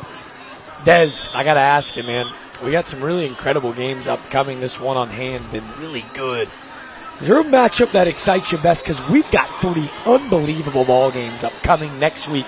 The number 1 team in the entire state of South Carolina. Somerville will travel down to the west of the Ashley. Berkeley, Stratford, one of the most exciting young quarterback talents in Jake and Davis, and then Stratford, Goose Creek, that last one. Every game just seems like they're better than the last. Yeah, and it's just a lot of great performances coming out of that conference this year. I'm really excited to see Somerville and West Ashley. I believe West Ashley has won their last 3 games, so they'll be going into that game with a little bit of momentum. Somerville has been dominating all year. It's going to be really exciting to see if West Ashley can compete during that game and kind of give Somerville a test. Somerville, they haven't really been tested to this point. Right. They're on a march to a state championship there, and they're incredibly – the facility is next level. John McKissick Field, as it's been renamed this year to kind of commemorate arguably the greatest coach in the history of the sport. Our slate on My TV Charleston, you can stream on YouTube. Preferred Home Services, Cruz Chevrolet, our list of sponsors that make these games so possible. We're so grateful for them. We got some unbelievable ball games to go. With some time to go before we kick this thing off, we're going to kick it back down to our third member of the crew, Trooper Bob. He loves finding the most incredible, interesting people in the ballpark here at Jack Caney Field. Trooper Bob, what you got for us? All right, so the cheerleading coach is going to get the cheerleaders together because this student section has been on fire all game. They got a neon theme going on tonight, so she's going to get them together. We're going to toss it back to me in just a minute or two, and then they're going to get them all fired up with a good cheer. All right, well, while we're waiting on our another Delta Force Athletics cheer, Des, we're both high school football junkies, but tomorrow's college slate on ABC and ESPN is going to be absolutely loaded. I think the game that I definitely am interested in seeing is that Oklahoma and Texas game. Both have come out this season and shown that they are great teams that have an opportunity to make it to that Final Four. I'm really anxious to see who pulls that one out at noon tomorrow. Well, Florida State's been great this year. You talk about Notre Dame, Louisville. Notre Dame's quarterback Sam Hartman played at Oceanside just right down the street. He's got Mount Pleasant ties. But we're kidding ourselves if the Red River rivalry isn't going to have you up at 6 a.m. tomorrow morning watching game day. Make sure to tune in, ABC News 4. You and I actually know someone who will be in attendance in Dallas. The old man, he'll be there with my little bro. God, man, we never talk about that. My mentor, when I was in high school, my senior year, I worked as an intern for your dad, right? I love him to death. He's hilarious. He taught me so much. As a senior in high school, he put me out there. I used to go out and do games by myself. He just threw me out to the wolves, man. I love it. I was going to say, it's a small world. That Dean Stevens character, he's taught us all. And in the meantime, he doesn't have nearly as much personality as this guy. Our third member of the crew, Trooper Bob, he's ready to roll with, I believe, another cheer of the game. Right, I'm here with the cheerleading coach, Amy. Thank you very much for having your squad here tonight. Of course. A lot of practice goes into what you do. Of course, so much, yes. During the week, you're not only practicing for this game, but also other sports during the year. Yes, all sports. We try to support every sport at Bishop England. All right, so I seen the student section all wound up earlier. The corner. I want to go ahead and get a good cheer going and get them going before the second half. All right, let's do it, guys. B-I-N, go B-I-N,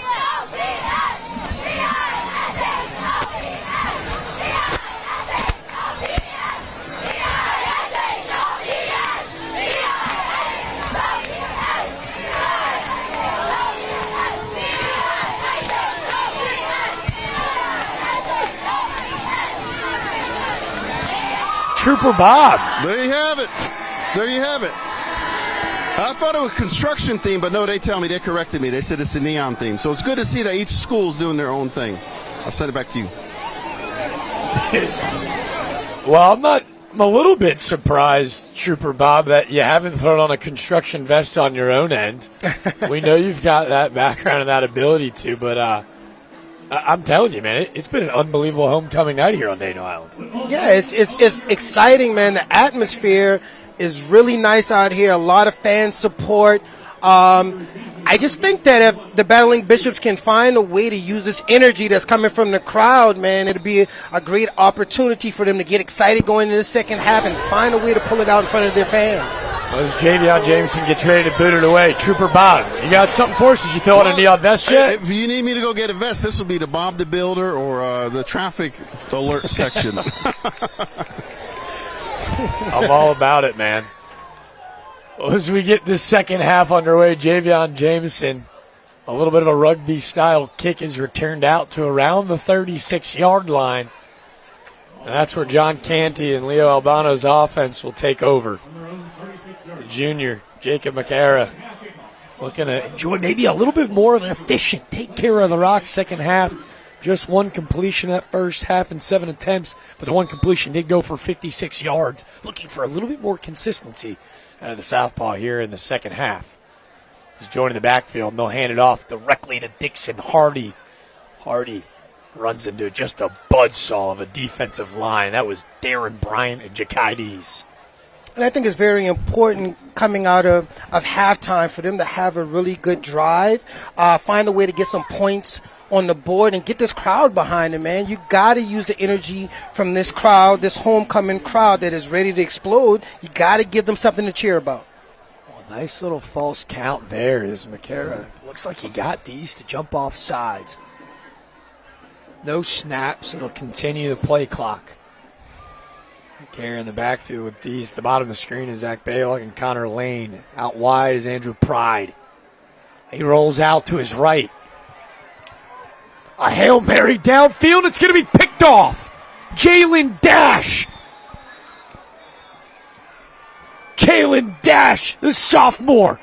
Another one of those stellar sophomore standouts. And McCara has thrown his second interception of the ball game. Yeah, it's a similar start as the start of the game. Lake Marion had the fumble, and then Bishop England opens up the second half with an interception. It's a game of who makes the least turnovers, the least amount of turnovers, and who limits the penalties. And credit that defensive front again from Lake Marion. The pressure up front. At time was Tymorian White, Delvin Thompson as well in the backfield. McCara rolling out to his right. A lefty thrower has to throw across the body.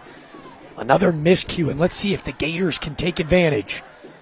Go back to the ground. Torrington White is met almost immediately. We've said the name Griffin Buss all night. He has just made himself at home. He's going to start paying rent in that Gator backfield.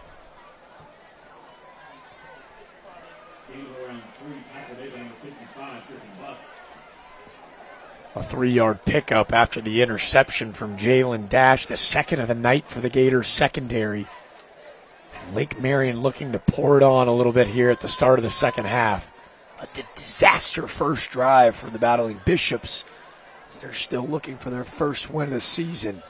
as are the Gators, and they're looking to do so on the back of the big fella, Torrington White. About a 2-yard pickup, but Dez, another yellow hanky in that backfield.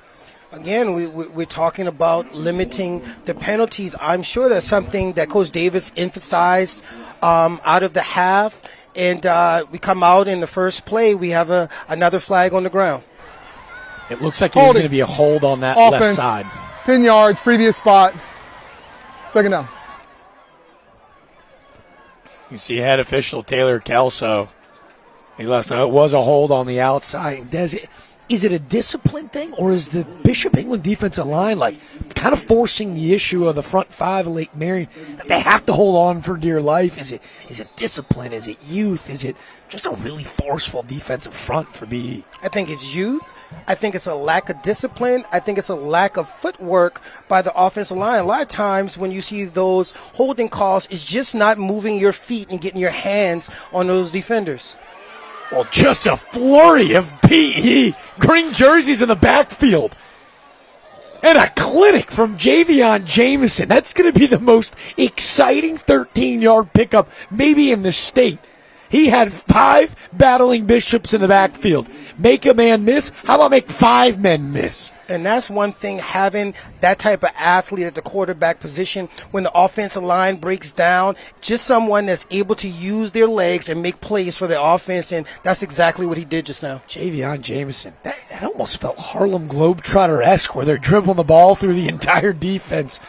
That offensive line, maybe a little bit of confusion on who to block, because they all came through clean, and Javion Jameson said, don't worry, guys, I got us.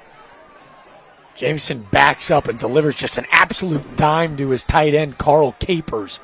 That's the first catch of the night for Capers, and it's good enough for a Mr. Sparky first down. And that's the first time that I've seen Jameson have a clean pocket. He was able to set his feet, and you saw that he can't throw the ball. He made a great throw just now and was able to pick up the first down. We talk about building confidence. I mean, if he's got that pocket to throw in all night, we saw the Hail Mary bomb to Mason Miles. That was right on the numbers to Capers. And that's what's most important. When you have a quarterback that doesn't have that much experience, the offensive line has to take a little bit of that pressure off of him by giving him a clean pocket and giving him an opportunity to get the ball out of his hands. Oh, man. That's a big shot in the backfield. The minute that it touched the hands in that I formation of Torrington White, he was absolutely smoked in the backfield. Griffin Buss. Whew.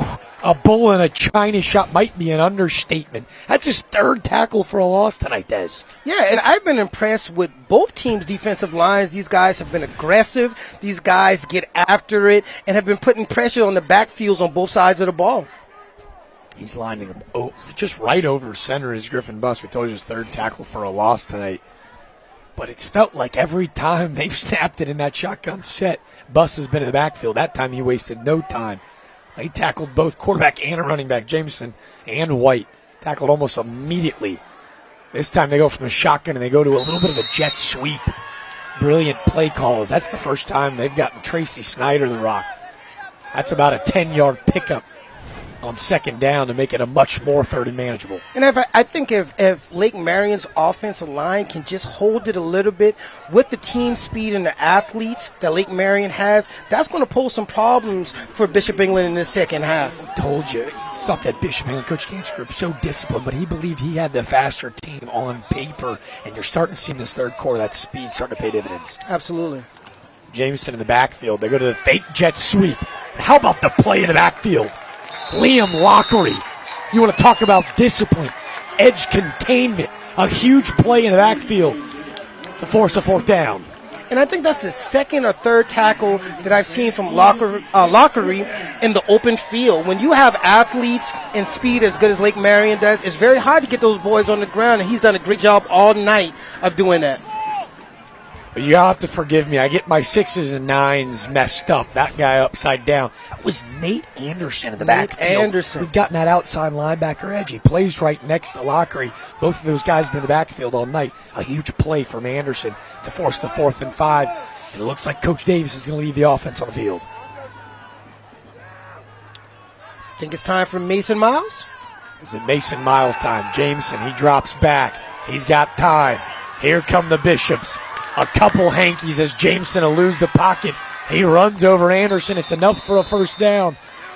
But the placement of those flags, could we see what would be the 8th penalty on the night on the Gators? You can see Coach Canty. He's pointing in the offensive direction as Taylor Kelso and this officiating crew will await the call. Hey, no! Hey, no! Wait! Wait! Yes or no? See that line of scrimmage moving backwards. Punt! Punt! We have multiple fouls against the offense. Holding, offense, penalties declined. Holding, offense, 10-yard penalty, replay 4th down. And Jack, I don't put that on the offensive line. The quarterback had time enough to set his feet and get rid of that ball. But here again, we talk about the inexperience and just not playing that position. He's a kid that was forced into playing that position, but he has to set his feet and try to get that ball out of his hands. The offensive line can't block that long while he's running around back there in the pocket. You see Jamison stay on for the punt team. He gets rid of it. It's a low liner. We'll check up and around the 20-yard line. Stop rolling and around that 21. Bishops will take over.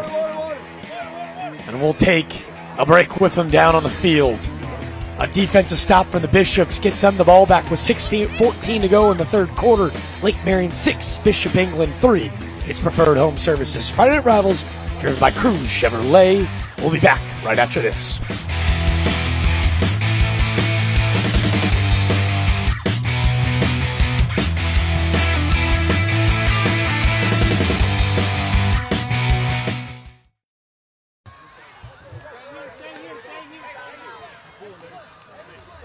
You all right, buddy? Say again? All right. What did you say? You all right? Yes, sir. You doing okay? Yep. Hanging in there. Shoulder hurt from that? I bet it does. Yeah. Is it heavy? No. Is it heavy? Oh, that's not bad. Actually, I thought it would be. Is it heavy? It's probably hurts.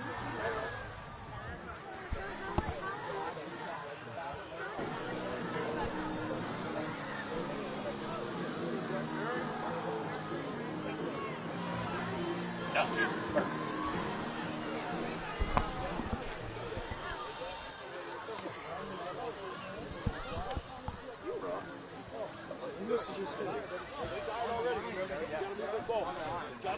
That was on the line. You got like 6 weeks of rest, baby. We didn't go right. As we welcome you back in this week's South Carolina Veteran of the Week, we feature a previous member. It's Glennis Redmond. United States Army Reserves Captain Glennis Redmond is the first poet laureate of Greenville, South Carolina. She was a captain during the 80s and 90s and was born on Shaw Air Force Base in Sumter, South Carolina. She's authored 6 books of poetry. Captain Redmond received the highest arts award in the state of South Carolina, the Governor's Award, and inducted into the South Carolina Academy of Authors. To learn more about Glennis Redmond, visit scdva.sc.gov/Veteran of the Week. You can also nominate someone to be recognized. South Carolina Veteran of the Week is sponsored by the South Carolina Department of Veteran Affairs. One final shout out to the SCDVA, and most importantly, thank you to Captain Glennis Redmond for your service. So we welcome you back to the field of action. The battling Bishops, they trail by 3. Another holding penalty on 3rd down allows their defense to get off the field at what has been, I think, a pretty impressive Lake Marion offensive performance tonight. I know the scoreboard doesn't necessarily reflect that, Des, but they've kind of controlled the line of scrimmage, and the rushing attack has been really fantastic. Yeah, we've seen them all night move the ball up and down the field, but also we've seen them, those drives get killed by penalties. And until they can limit those penalties, they won't find their way into the end zone. Speaking of guys that are just waiting to break out and bust through the seam, Coach Candy told us that Dixon Hardy is just such a hard-nosed player. It's a nice spin move to get back to the line of scrimmage. But as you can see, he just had really nowhere to run tonight. A really nice tackle in the backfield from Lake Marion. That was number 52, Amorian Williams. A great play, spin move to no avail, and Williams was there waiting. With Williams and Bryan in that interior, it's going to be really hard for BE to have some success between the tackles. I think that if they can get to the outside and create some plays on the outside and shorten the passing game, we've seen a lot of balls going downfield. Shorten that passing game up and see what you can do. McCare in the backfield who drops back to pass. He's looking for another man downfield, and it'll just be outside the outreached arms of Jack Lee. We saw him hit Lee on a big-time bomb at the end of the second quarter. That 50-yard pass resulted in no points for Bishop England as they opted to go for it on fourth down. You can see they really took a shot, nothing underneath. They're looking to take off the top of the play. I mean, they saw it in the first half, but to your point, maybe start taking what the defense is giving you. Yeah, and it's just not Bishop England, it's also Lake Marion. And when you see these quarterbacks struggling, trying to get the ball down the field, you have to shorten these routes. 5-yard hitches, slants, bubble screens, kind of give them some throws that can gain their confidence. That ball's on the ground. That ball's on the ground, and Liam Lockery's all over it. You can see the weapon that is Kevin Craig, the 5-star. The hang time on that gave Javion Jamison fits on that punt return. You're going to see a clear recovery as it goes off the fingertips. And in great return, are you kidding me? Liam Lockery's been all over the field tonight. Yeah, and this game has been about big plays, turnovers, penalties. Again, another big turnover by Lake Marion. If they end up losing this game and they watch the film, they'll see exactly the things that they need to improve on. It's the fourth turnover of the night for both of these teams. They're both really young groups, right? That's 0-5 versus 0-6, both 0-1 in region play, with youth on both sides of the football. Maturation and understanding that these mistakes in order to win football games, they just can't happen. No, they can't happen. And when you're dealing with young teams that are filled with freshmen and sophomores, you expect to see that early in the season, first, second, third game. But at this point in the season, both sides need to be a little bit more disciplined. Well, Jacob McCare is going to get another shot at it. That fumble was recovered right around the 34-yard line. That's where the Bishops will take over. They go back to the ground. Dixon Hardy for about a gain of 3. And again, that defensive front with the big fella, Darren Bryan, kind of just wrecking havoc. Constantly a push in the backfield. That allowed number 52, Marion Williams, again in that backfield to come down with another tackle. Yeah, and Lake Marion all night have shown that they're pretty strong in that interior and stopping the run between the tackles. I think we've seen one big play in the running game. The battling Bishops just have to find a way to get these athletes the ball on the outside and see if they can make some plays in the open field. McCara again joining the backfield with Hardy. This time he's going to roll out to his right. They look for him, and again, there's a nice little dump off in the flats for about a 5-yard pickup, kind of what you were alluding to, Des. Yeah, and that's just something that I want to see from both sides, from Lake Marion, Bishop England, because those plays are there. Once a defense recognizes that you're just going down the field, it opens up those short intermediate routes. We got to find a way to dump that ball off, give the quarterback confidence, but also give those playmakers the ball in space. I was going to say, that's the first catch of the night for the senior captain, Connor Lane. He's a rangy 6'3" body. He's a real threat, especially in this part as they near the red zone. On 3rd and 4, they go back to the ground to Dixon Hardy. It looks like he's going to met just right at the line of scrimmage. A great push up front from Ja'Kai Deese. He's wearing number 4 tonight, folks. We've talked about the big bodies in Darren Bryan and White, but Ja'Kai Deese on that left side's been really good as well. Yeah, we almost had another turnover. Again, quarterback ball security. We got to make sure that we get that ball in our running back's pocket so they can clamp down and get up the field. Well, at the 28, they're going to leave the offense on the field, down 3 with 2:50 to go here in the third quarter. He's going to leave the ball in the hands of Jacob McCara. He rolls out to his left. He is the southpaw. He's waiting for something to open it up.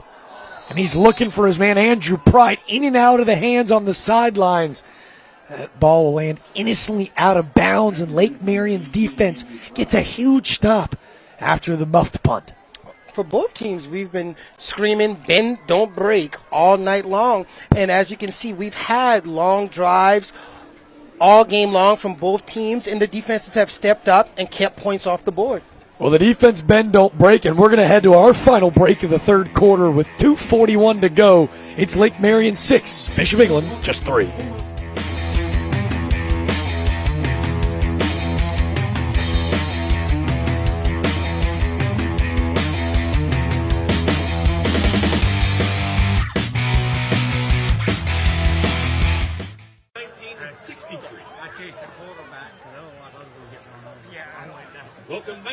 1973. Welcome to the class of 1983. Welcome back to the class of 1993. We'd like to welcome the class of 2000. And finally, we'd like to welcome the class of 2013. Let's go. And a round of applause for all of our Bishop England community classes who will join us tonight for homecoming.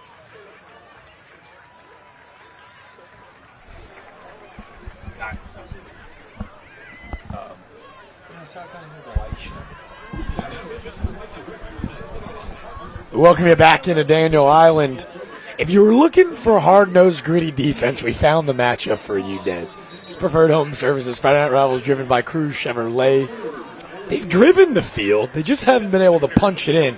But I need you guys all at home to punch in your votes. Lake Marion with a commanding 92-8 lead for the cheer squads. Both of these cheer squads have been fantastic. We saw Trooper Bob kind of promoting another cheer from Bishop England. But go on to abcnews4.com and vote for the Delta Force Athletics Cheer of the Night. With Lake Marion back out on the attack.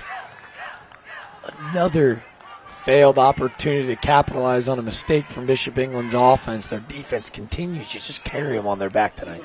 Yeah, and with 4th and 4, I understand going for it and trying to get a touchdown on the board. But when you have a kicker that is a sure shot to get it between the uprights, that might have been a good opportunity to tie the game up. I was going to say, we saw on the very first possession of the game after the miscued handoff between Jameson and White, Julian Mazzarulli, his coach calls him Maserati. Oh, how about this play at the end? Liam Lockery. I'm not sure if they're gonna say that Deese was down, but Lockery rips this ball out at the end of the play. I'm too busy talking about the kicking unit because I thought the play was over. And Liam Lockery, watch at the end of the play, the strip. That is a great defensive play, not giving up on the play, getting your hands in there and ripping it out of the runner's hands. That's a great defensive stop. Here again, another turnover by Lake Marion. Let's see if Bishop England can find a way to get some points on the board. That was just the second carry of the night from Ja'Kai Deese, who we've seen all over that defensive front. Let me tell you, that is not the first time we said the name of Liam Lockery. Liam Lockery. I'm not sure if Deese's knee was down, but Lockery playing until he heard a whistle. A huge play to flip the field, and let's see if now this offense can pick off where the defense picked up. Absolutely. This is a great opportunity again for them to find a way to get some points on the board and putting a little bit more pressure on Lake Marion. Well, that was Dixon Hardy bouncing it to the outside, but you can see the hanky at what we'll assume is the spot of a holding foul. That's been, amongst others, a bit of a theme tonight. Holding. Offense. 10-yard penalty. Replay first down. Looked like the receiver on the far side of the field. I believe it was Connor Lane, got his hands on the outside of that jersey. And it seems every time we see a big play and momentum change, we get penalties. And that just makes it very hard to score points. A word that we haven't used a ton tonight, momentum. Momentum. Well, Jacob McCarron looks to snatch the momentum back. He's going to air it out downfield. Does he have his man? And it's almost picked off yet again. Mason Miles, who's been all over the gridiron tonight with an unbelievable play in coverage. He was looking for Jack Lee, his big receiver, on the far side of the field. Lee standing about 6'1". Mason Miles, not worried about it. In and out of the hands. That felt like a surefire third interception of the ballgame. Yeah, and that's why I like the short pass game for Bishop England, because Lake Marion has the athletes that can stop those big plays down the field. They got kids that have size, that have speed, that can go get those balls when they're laid out deep into the secondary. They go back to the ground. It's Hardy. A quick little handoff to the outside and a quick 10-yard pickup to make it 3rd and 10. That's the longest rush of the night from Dixon Hardy. But I think that was a great play call by the offensive coordinator. I think that's where they can find success, trying to get that ball to the outside in the run game. They've been having a lot of trouble dealing with Bryant in the interior. They Dixon Hardy, the captain, senior running back, trying to will his team to a victory, their first of the 2023 season. A huge 39 as the third quarter clock dwindles down.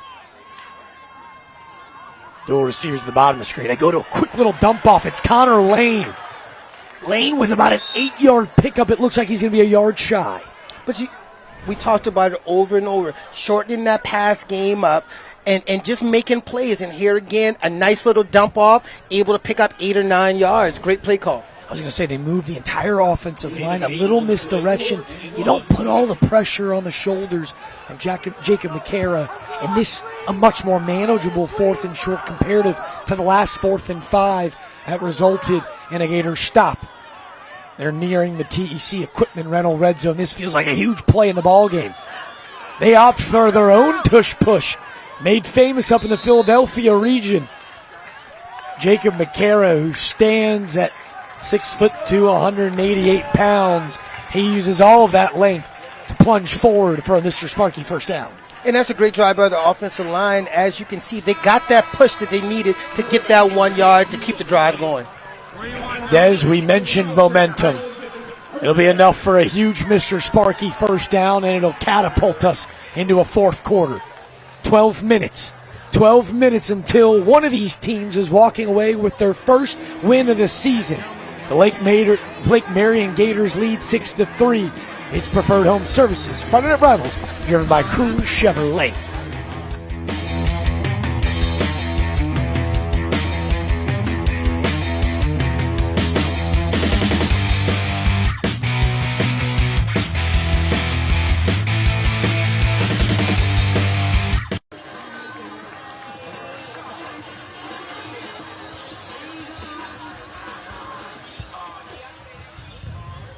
Man. No, we'll do it right before you leave. I'm trying to find it.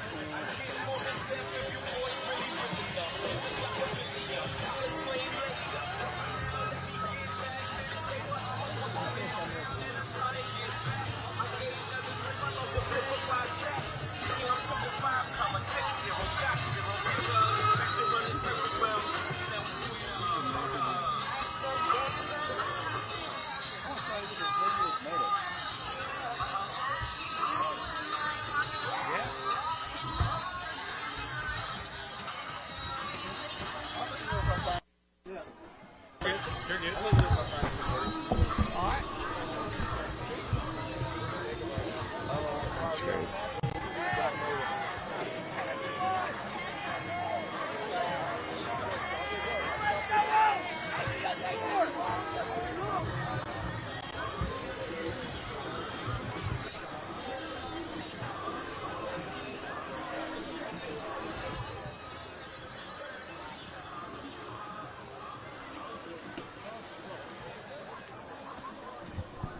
We're on defense. They're on defense, yeah. Deep on defense? Towards the right. Yeah, it's true.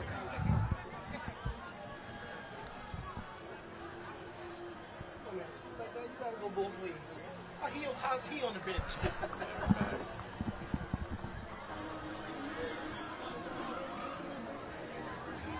Well, that Lake Marion Gators cheer squad's got a whole lot to cheer about. Here are the results for tonight's Delta Force All-Stars Cheer of the Game, sponsored by Delta Force Athletics, home of Delta Force All-Stars, proudly cheering on the LOWCOUNTRY's high school sports.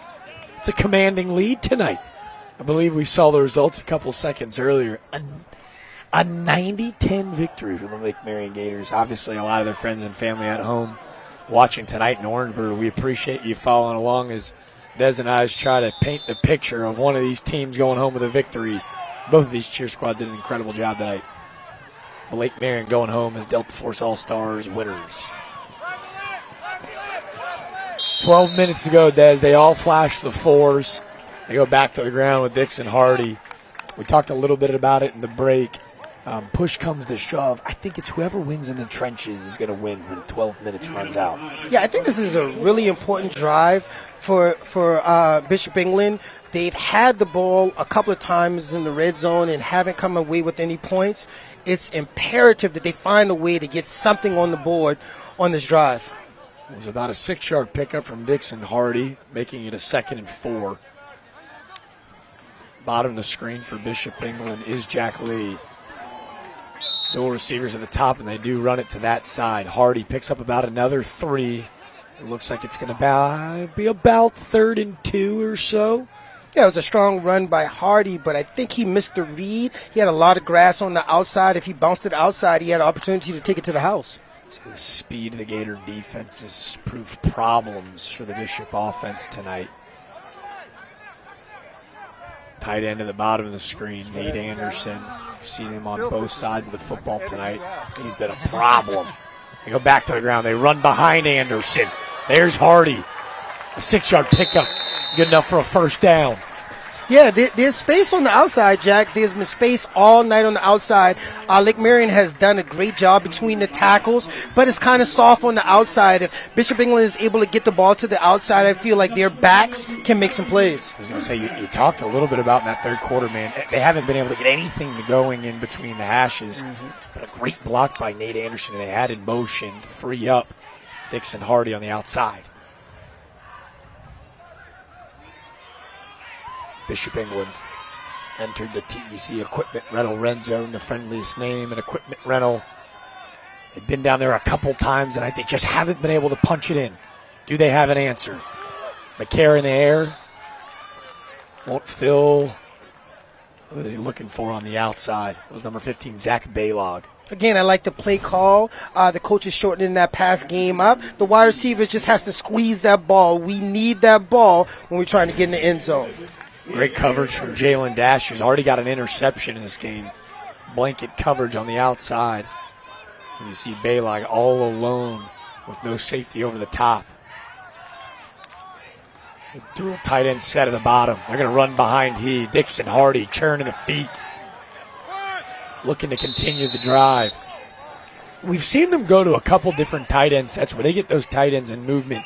Because they're not prototypical big, goofy tight ends. They use those linebackers as really big time in the blocking game. Yeah, if those tight ends can just hook those ends, that's when your opportunities comes on those sweeps to get to the outside. And I like to see Hardy with the smaller secondary finding a way to use his power getting into the end zone. Well, it's 3rd and 6. They don't need a touchdown. First down at around the 2-yard line. McCara looking for the back of the end zone. And it's going to be another interception. Goodness gracious, he was looking for Zachary Rooney on the back pylon. And guess who it is? Javion Jamison, his 2nd pick of the night. The quarterback, the safety, the punt returner. Javion Jamison, he's done it all. Not only is he the quarterback of the team, but Coach told us in pregame that he does it all, and he's putting that on full display tonight. If I'm the quarterback, I'm not going his way. I'm telling you right now, Jacob McCara, the nightmares of Javion Jamison. Jamison, who Coach Jarzy told us, Coach Jarzy, we wanted to play this guy over the field. Rajon Goodwin, starting quarterback, a young sophomore. He's a guy that they really loved in that position, but has been banged up. Broke his hand earlier in the season, so now Jamison thrusted into being the starting quarterback. At times has delivered in big moments. That big, huge Hail Mary toss to Mason Miles in the first half. Massive. It's given him this lead. But his effort in the secondary on defense has been absolutely the X factor. Yeah, he showed tonight that he doesn't have that much experience at the quarterback position, but what he's also shown is he's an athlete. He's a playmaker. He makes plays all across the field, whether that's on the offense or on the defensive side of the ball. He's an athlete. If they can hold on for their first win of the season, we might be looking at our preferred home services player of the game. On the other side, this guy's trying to tell me upstairs, hey, Jack, maybe keep an eye on me too. Torrington White has been an absolute problem. He bounces it to the outside for about a 6-yard pickup and good enough for a West Shore home first down. And I was just thinking about Torrington White on the last drive. We haven't called his name much in the second half, but I think he's one of those players that's definitely going to get rolling in the fourth quarter. I feel like Coach Davis is going to tell the offensive coordinator, make sure that we give him the ball. And as the Gators continue to drive, we're going to kick it down to our third member of the crew, Trooper Bob. He's got another special guest interview for us. You know, I was along the fence line talking to some parents, so I thought this gentleman had a student here. But no, he's actually the assistant wrestling coach, Sam Engel, with his family out here tonight. How important it is for you to support the football team? Very important. I'm a class of 2008, and we pretty much come to every home game. And you have other family members that are alumni, too. Yeah, I'm actually a third generation. And when does wrestling start? Wrestling starts end of November. I got about 7 or 8 guys out there on the football team that also are on the wrestling team. Hey, look, thank you for your time. I know he's out here throwing the ball with his kids, and his wife's out here, too. So just a couple more minutes, 7:21 left in the game. Yep, looking for 6. Looking for a win here tonight at Bishop England. I'll send back to you guys. Trooper Bob with an interesting human interest piece in the sense that how many of these guys not only go to Bishop England, but then come back to give back? John Canty, their head coach, he was a student here from 1988 to 92. What an offensive coordinator we told you about, Leo Albano, one of the greats that donned the green, the Kelly green for the Battling Bishops, and even defensive coordinator for Bishop England. Carson Mingo, a Citadel alum, he played here under Coach Canty. It just feels like this kind of tradition of wearing the Kelly green. Not only do you want to play for them, you want to come back, coach for them, give back to the students in the school that did so much for you. Yeah, that's Bishop England historically. It's one of the great programs of the Low Country. I remember playing against Bishop England, and we always knew going into the game it would be a really tough game. They would come in disciplined, play hard, give it their all. So it was a game that we were always excited to play, but we knew that we had to take them seriously. Well, if Bishop England seriously wants to hunt for their first win of the season, that clock is starting to dwindle. It took a little bit of an official timeout to make sure we got the play in the game clock correct, and officially been able to do so. But a 3rd and 5 here on the Lake Marion 36. This could be a crucial first down in order to maybe put one of the final nails in the coffin. It's Jamison to the outside. Now you see me, now you don't. A West Shore home first down. And all of a sudden, that clock just keeps on ticking. Yeah, again, just giving one of your best players the ball, putting it in his hand, and giving him an opportunity to make a play. So shifty, so quick, is able to read those blocks and then use that speed to make plays. So you see Torrington White out in front, lead blocking for Jaden Gibson. Nothing fancy there. That's just hat on hat, who's going to block who. And I'm telling you right now, I don't know if you saw him, the young sophomore tight end, Carl Capers on the outside alongside Trayvon Pauly. They make that play in order for Jameson to pick up the first down. Great blocks on the outside. Well, if it ain't broke, don't fix it. We run it right, we run it left. Javion Jameson, an 18-yard pickup, and all of a sudden, they're starting to see a formula that's worked for them. They go to this double tight end set at the bottom of the screen, and they're just picking up yards by the handful. But, yeah, we've said it repeatedly throughout the night. We've seen Lake Marion drive the ball up and down the field, right? It's just a matter about not causing turnovers, not having turnovers and limiting the penalties. Let's see if they can figure out a way to get some points on the board on this drive. I'm going to say you'd love to see Jameson not run out of bounds as that clock stops at around 6:03. Both teams with all 3 of their timeouts. But with the way they've run the football, you're right, the time of possession has been in the Gator favor all night. But who can capitalize and finish off a drive? That's the question. Again, if it ain't broke, don't fix it. I sound like a broken record, and Javion Jameson is doing the same. That looks to be another 18-yard pickup. It's almost that 18-wheeler formation. It's double tight ends on the bottom, a fullback in the backfield, and Javion Jameson is saying, hey, boys, let's jump on the back. I'm taking us to the finish line. A huge West Shore home first down. Yeah, and I've talked about the offensive line stepping up and making plays for their specialty players. And as we can see this drive, they're doing an awesome job. These guys are able to get to the outside and move the ball. Joining the backfield is Micah Clark in that I formation. He lines up in front of Torrington White. This time the interior of Bishop England's able to get a stop It looks like they'll be tackled for about a 1-yard loss. And as long as this clock is running, that's working into Lake Marion's favor. But let's not forget, it's only 6-3. It's only 6-3. If the Bishops can get another stop and drive the ball down the field and at least get into field goal range where they can use that great weapon they have, we may see this game go into overtime, Jack. We haven't had an overtime ball game on our Friday Night Rivals schedule quite yet this year. This has been a defensive standout. Let's see if the Bishops have one more stop on it. It was a missed fumble. That ball's on the ground. The Bishops fell on it. It popped loose yet again. We'll see who comes up with it at the bottom of the pile. And it looks like it was the big fella, number 70, right guard, Trenton McConney. But it looked like Bishop England had it. Couldn't take it away. Watch. Oh. Very tough play. Not on the quarterback. Center got beat. Too much pressure right up the middle. Got caught right in the exchange with the running back. Offensive line has to do a better job just giving the quarterback enough time to hand the ball off. That was interior lineman Reed Matheny for Bishop England that was able to scoop it. It almost looked like if he was able to break away from the line of scrimmage, he had a whole lot of green pasture in front of him. He gets tripped up by McConney. McConney falls on it. The Gators retain possession. A little misdirection. The kick to the outside. Are you kidding me? Torrington White, up, and away. He goes literally over the top of the secondary. A late penalty, but the athleticism of the young sophomore on full display tonight.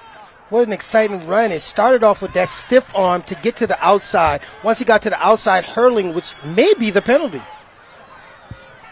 As we await a call from head official Taylor Kelso, we'll see if Dez is spot on. Personal foul, hurdling on the offense, 15 yards from the spot of the foul. Replay, 3rd down. Dez, he gave us our best Najee Harris, but you knew right away in the South Carolina High School League officials, you can't go up over the top. And the reason I know that, going back to my high school days and playing against James Allen, as I mentioned earlier in the game, that was something that Marlo Walker did all the time. Playing against him one night, he hurdled and they threw a flag, and I figured out that you can't hurdle guys standing up. It's a player safety issue. What an athletic play, though. What an athletic play. We've tried to queue up some miscues, but that's going to be a replay that lives in lore in Marion's Orangeburg area. Torrington White, a penalty that'll take him back behind the yards. But we'll take our final break of the night. 3:50 to go in the 4th quarter. Can the Gators hold on for their first victory of the season? We'll find out at the end of the break.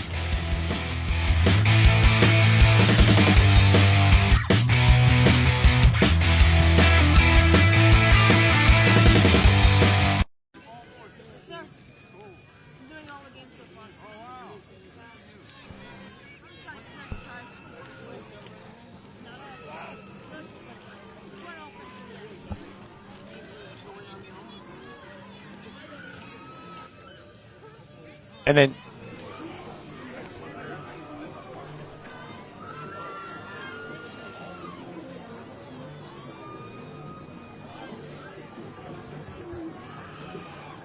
okay, awesome. Social media is going to come through. Wave to her when she comes through right now.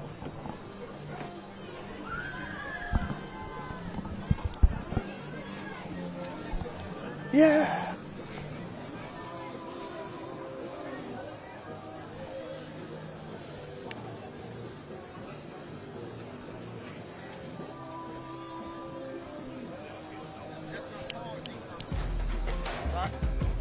So we welcome you back in. Let's take a look at the Will Lou Gray Never Stop Learning stop of the game. Never stop learning. In this defensive stop, how can it not be one of the interceptions, Des? Every time the ball's gone in the air, Lake Marion secondary has given the quarterback fits. They have athletes back there that can go make plays, and they've proven it all night, Jack. Javion Jameson, 2 interceptions of the night. That was a huge one. But this, how can we not talk about the Cruz Chevrolet drive of the game? Cruz Chevy on Rivers, just north of Northwoods Mall. You get a friend at Cruz Chevy. To start this drive, to be able to continue from Javion Jameson, it's been huge. That's why it's our drive of the game. again, going back to giving them the ball and just letting them make plays. I think they just came out and say, hey, if we're going to win this game, we're going to give it to our best player, and he's been showing up and showing out. I was going to say, Jameson in that 18-wheeler formation, running behind those two big tight ends. We saw 3 plays in a row go for 15-plus yards on the ground. Nothing fancy, just hat on hat. Does Jameson have a little bit more magic? He bobbles the snap. He delivers out into the flats. And the drop. Rayshawn Dash, his first target of the night. That would have been a huge play to at least cut the distance as they're looking at about 4th and 30. Dash isn't able to come down with it, and now it appears as the Gators will have to punt it away. I've been saying all night the short game is there. You look at it as if it's just a 5-yard pass. But if he's able to catch that ball with that kind of quickness and speed, he can get that first down. Sometimes we just have to dump it off and make the right play. Well, the Gators ball lined at the 38. They'll opt to keep Jameson in the game to punt it away. He delivers a little bit of an end over end. It'll be caught at around the 10-yard line. With 3:39 to go in the 4th quarter. Lake Marion, it was our Crew Chevrolet drive of the game. It was a huge pickup to be able to push it down. And we'll see when we come back out of this break. Do the Battling Bishops have a drive to seal their fate for their first victory? Or be the Lake Marion defense yet again? Don't go anywhere. We got 4 minutes left to go in the 4th quarter. It's Preferred Home Services. Friday Night Rivals, driven by Cruz Chevrolet.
As we welcome you back into Daniel Island, the home faithful here on homecoming night at Bishop England High School. They're pleading for junior quarterback Jacob McCara to embark on what would be his most legendary drive to date as QB1 of the Bishops. A little misdirection. They opt for a little handoff and pitch to Dixon Hardy. With just 3:30 to go in the 4th quarter. Des, offensively, you've seen Bishop England try to push the ball downfield. A plethora of interceptions and mistakes. All can be washed away with one huge drive. Yeah, and right now it's on the quarterback, and it's communication with your whole offense, encouraging, letting them know that we're going to find a way to get in this end zone. A great play on the outside. We've said his name tonight. We'll say it again. Darren Bryant with a huge backside pursuit tackle. Force a 3rd long. Like you said, we've been calling this guy's name all night long. He's just an absolute stud. Sideline to sideline, he can get up the field, put pressure on the quarterback, and what he does best is just get people on the ground. Dwayne Shivers, the outside linebacker, playing on both sides of the ball with a huge play there as well. This a massive play on 3rd down. That ball's loose. They haven't blown the whistle. Could it be a fumble? It looks like it's going to be picked up around the 2-yard line. It looked like McCara never saw the blitz coming. In a last-ditched attempt, he floats it out wide. And again, right there, we need one drive to put ourselves in position to score, whether it be a field goal or a touchdown. My offensive line has to step up for me and not make it that easy for the defensive line to get penetration. Ja'Kai Deese. It looked like you could have made a case that it was intentional grounding, which would have been a safety because Deese made the initial hit in the end zone. I believe they're calling it a fumble on the field, and they'll bring out the 5-star weapon. Caven Craig will fire it away from the back of his end zone. A huge punt that'll be down around the 44. Yeah, right now, going into this last drive, 2 minutes, I think we're just going to see a heavy dose of Javion Jamison. If I'm the offensive coordinator, I'm keeping the ball in his hands. I'm going under center to limit the fumbles on the shotgun snap. Just get him under center. Tell our offensive line, we need you for 2 minutes. Get a hat on the hat and give our best athlete the ball. You know, in a 6-3 game in the fourth quarter and at the high school ranks, especially with 3 timeouts, you want to see the offense stay on the field, but the defense has been what's kept them in the game. You punt it away. You allow the defense to try to get you back in the game to flip the field. That's the Bishop's best bet as they trail by just a field goal. With 3 timeouts in John Candy's back pocket, the Bishop defense looks for just one more stop. They'll call a timeout here at about 1:53. Can the defense get the ball back to the offense? Or Dez, can they maybe get a turnover of their own? Well, I think when they go to the sideline and they go meet with Coach Davis, he's going to find that center and let him know we don't have a chance if you don't block that nose tackle. For 3 possessions in a row, we've seen the nose guard is getting right in there and he's making contact with the quarterback on the handoff exchange. We have to do better with 2-minute goal with an opportunity to win our first game of the season. Well, they're going to need a big-time cool play from the defensive side of the ball. And when we go and look at it earlier in the game, the Holy City Heating and Air coolest play of the game. Des, how could we not talk about the bomb at the end of the first half? And just like I said, I was looking for this guy all second half. How do we not find Mason Miles to make these type of plays in the second half to give our offense an opportunity to put more points on the game? Mason Miles with the lone Trident Technical College touchdown of the night. He breaks a tackle, makes a man miss.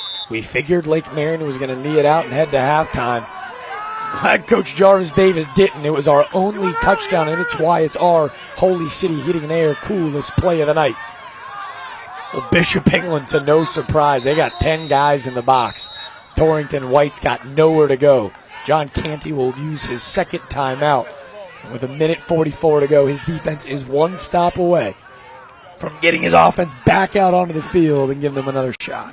Well, and if I'm Lake Marion right now, I have full confidence in my defense if we have to punt the ball and pin them. But at the same time, I'm telling them we cannot turn over the ball, secure the ball. We have to get that initial block with the center and allow our athletes to get the ball, stay in bounds, and try to run some more time off this clock. Well, you got to imagine they're going to run to the left side. The big fella, Darren Bryant, he's a captain. He's receiving interest at the next level. Offers already from Catawba College, Newberry. A visit to the Power 5 powerhouse. The Clemson Tigers looms just a few weeks away. Is it Javion Jamison on a keeper to the left side, which we've seen a whole lot of in the second half. Carl Capers, the tight end, lines up on the left side as well. Bishop England, they've got about 6-7 guys just on a full-out all-house blitz. It is Jameson on a keeper to the outside. A late penalty flag as the ball gets jarred a little loose. Des, did you see anything upstairs? It looks like he was in the position of holding yet again. Yes, I did see the holding call, and that's what allowed Jameson to get to the outside. But that's just a lack of moving your feet. You got to move your feet, get your hands on that defensive end shoulder, turn them so you can give that quarterback an opportunity to get to the corner and make a play. Holding. 35 Offense. Huge call. That penalty is declined. Result of the play is 4th down. Clock will start on the snap. It's a huge ruling from head official Taylor Kelso, his crew tonight, Vincent Price, Arthur Caldwell, Henry Williams, and Arthur Gaddis have done a great job of maintaining a really clean football game tonight. As Bishop England, they got the stop they were looking for.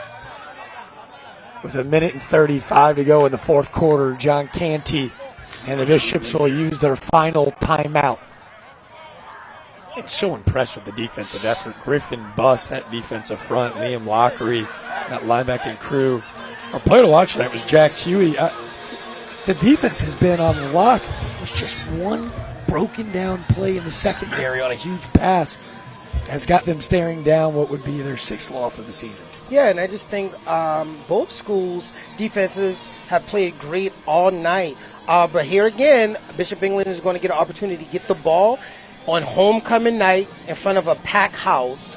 It'll be a great story if they can figure out a way to drive this ball down the field with 1:35 on the clock and find a way to get in the end zone and party the rest of the night for homecoming. Oh, you're the storyteller. You painted it perfectly. I'm pretty sure I've seen like a Disney Channel movie about that.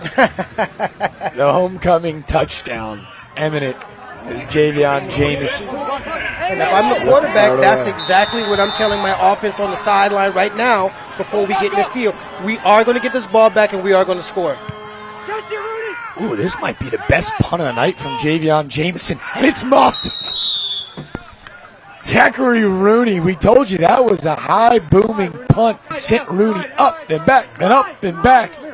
He muffs it, then falls right on it. Everyone here at Jack Canty Field holding their breath. See Javion Jamison doing it in all 3 phases yet again.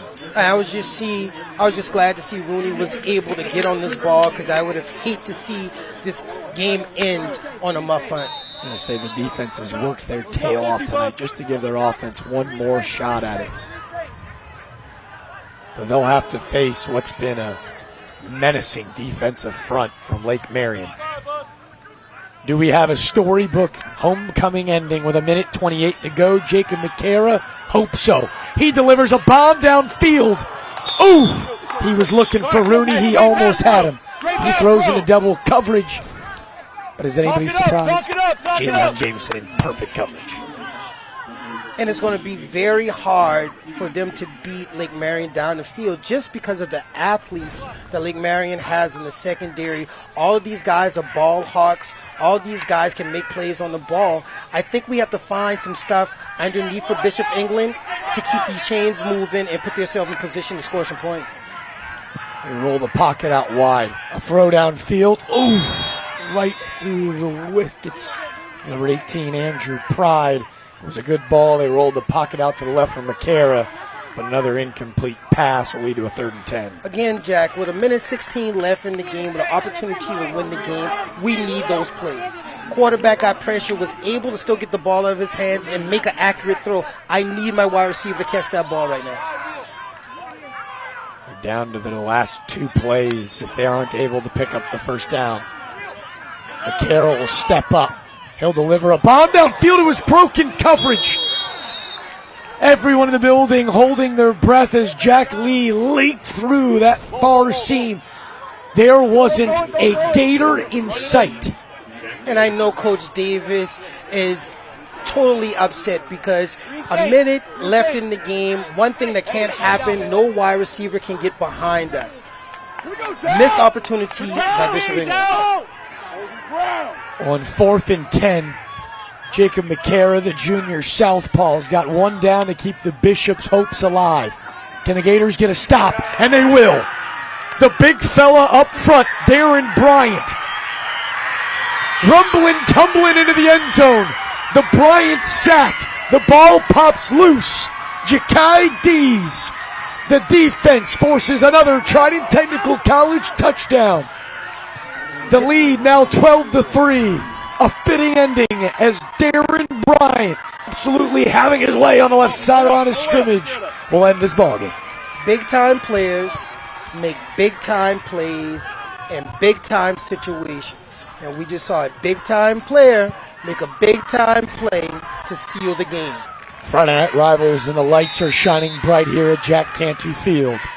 The young man, Darren Bryant, whose size alone has interest all over the state of South Carolina, all over the Southeast. Coaches beckoning, wondering if the big fellow will grace their presence with his size, athleticism, work ethic. He's making a case that not only can he do it at the next level, he can do it on both sides of the balls, Des. Yeah, he does a great job at offensive tackle, but if you watch this game, you can tell that he's just a defensive player. He's nasty, he's hungry, and he wants to put his hands on, and he's been doing that to Bishop England's running backs and quarterback all night long. The strip sack leads to the Preferred Home Services Player of the game, go preferred. The company highly referred. Des, a couple guys that we could make mention to, but no surprise to see the young man. It appears it is Javion Jameson. We got a little technical difficulties upstairs. We're trying to lock in on him. But an unbelievable night from Lake Marion.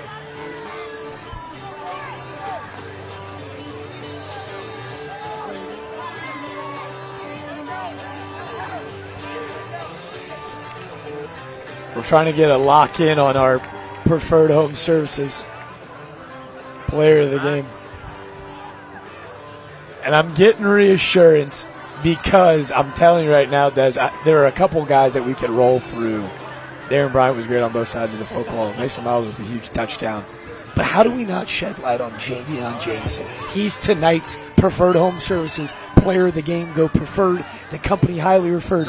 Played quarterback, played safety, had 2 interceptions. He punted, he kicked. He did it all tonight for the Gators. Yeah, just an athlete, making plays all across the field. Coach told us before the game that's exactly what was going to happen, and he's proven it tonight. Not only on the offensive side of the ball, but the defensive side of the ball, and also special teams. Well-deserved player of the night. The Travis Hunter craze out in Boulder, Colorado, I think almost belittles how difficult it is to play on both sides of the football. I want to make mention, there were tons of Bishops, there were tons of Gators that played probably 70, 80 snaps tonight. Number 3, Mr. Javion Jameson, he did it at an elite level tonight. Yeah, playing quarterback, taking a lot of the load, running the ball in the second half, taking those hits, coming back on defense and making plays and interceptions. He had a heck of a night tonight. Well, the Bishops are back out on offense, trying to make a pleading case as McCara, nice throw to the last deep hash. Found Zach Rooney for about a 14-yard game, but with 46 to go, no timeouts, a 10-point deficit.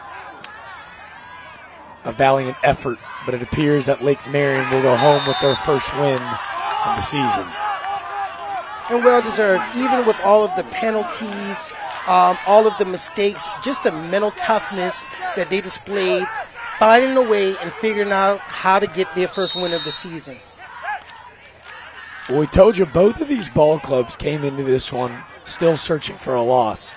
The friends and family that made the trip down from Orangeburg will be plenty pleased with the performance that their Gators gave tonight. You know, Bishop England, this is a historic program like we talked about tonight, Des. The record shows that they haven't found a win quite yet. Played a really difficult schedule. Talked to Coach Kane. Their record this season, opposing teams 22-6 on the season as McCara. A last-second Hail Mary. Now, how about that catch? Not sure if it'll be too little, too late, but an unbelievable toss down the far sideline. He was looking for Connor Lane. He was able to come down with it, but it looks like that foot may have been out of bounds. Yeah, and Coach right now is talking to his cornerback and just basically to let him know they have to go deep. You can't let that wide receiver get behind you and make that type of play. You know, it's hard not to think about the play before the strip sack fumble that led to a touchdown to push this game to 13-3. With obviously Bishop England on that third down, Jack leave wide open down the middle of the seam. I mean, this ball game's completely different just on one play. With the clock winding down, 4th and 15, McCara will throw out of Browns, and that'll end the night. And Jack, I can't leave without giving a shout out to one of the best running backs that ever came Bishop England High School. Shout out Jay Burnell and Levi Green, 2 great names that played at this high school who did great things for the football program and the baseball program. Both of my friends, I'm so disappointed that those guys chose to come to Bishop England instead of playing football with me at St. Andrews. But boys, I love y'all, and it was good to come hang out with the Bishop England community tonight. I had a great time. Well, the Bishops on homecoming did not disappoint. I mean, there was a tailgate. There was live acoustic music. The student section was as rowdy as we found this season. Lake Marion, though, unfazed. They were able to come in. They'll take their final knee out of victory formation, and they'll leave Daniel Island with their first win of the season. It was a defensive slugfest, Des. A huge toss downfield to Mason Miles at the end of the first half was the difference for the defense of Darren Bryant up front. Javion Jameson all over the gridiron tonight. It was good enough to send the Gators back to Orangeburg with their first win of the season. First win of the season, Coach talked about how important it was for his team to find a way to get a win. And when you're dealing with a team with so much youth, just a game like this, you don't know what that will do for you for the rest of the season. It might just be that confidence you need to finish out the region play and see if you can find a way to get into the playoffs. They advanced to 1-1 in the region, as you see head coach Jarvis Davis in his third season here at Lake Marion. 6-5 a year ago. 6-5 in his first season. But coming off a victory against Bishop England last year where they were able to win 12-7, you know he's ecstatic to get on the bus with a 13-3 victory. We're going to take a quick break, and when we come right back, Trooper Bob is going to be with head coach Jarvis Davis and the Gators as they celebrate with our All-American Awards trophy presentation.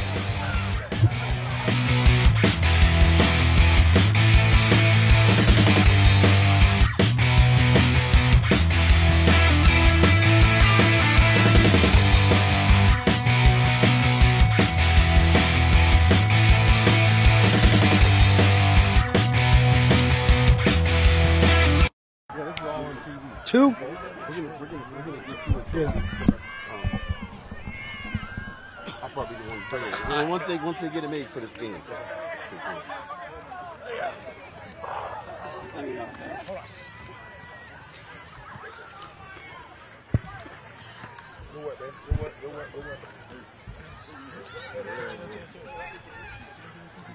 Yes, J.D.M. James.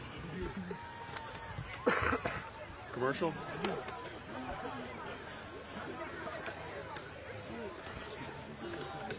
Commercial? Coach, 2 quick questions. I'm going to get out of the way and let you all celebrate and be on TV, okay? Yes, great job tonight. Yes,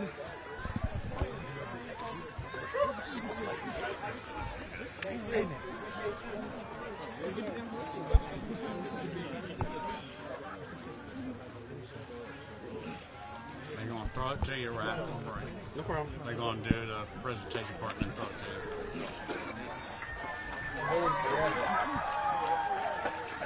I love y'all, boy, man. I love y'all, boy. We're a family, man. That's a family unit. You called, you Williams, you called him? Or you called Yeah. Yeah.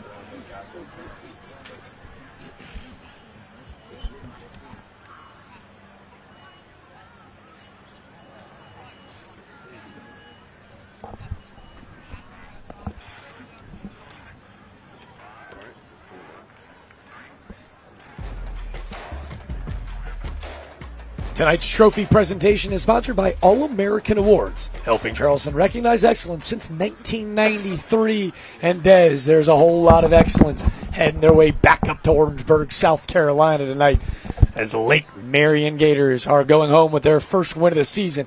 We kick it down to Trooper Bob and the Gators, find out how they're feeling after that big-time win. That's right, big win tonight with number 3, Jameson here, player of the game. Coach, not only did your offense score right before the half, but your defense ended up scoring right before the end of the game. Yes, sir. These guys have really worked hard, man. They've been through a lot, and for them to do that, it just shows how they stick together and work together. Speaking of your defense, you held the other team to just the 3 points for the entire game. What does that show you? That shows that these guys are really tough. They, like I said, they've been through a lot this summer from injuries and just personal issues, but they showed that when they come together, they can do anything. Coach, gentlemen, sweet ride back to Orangeburg. I'm going to let you celebrate. Congratulations on your big win tonight.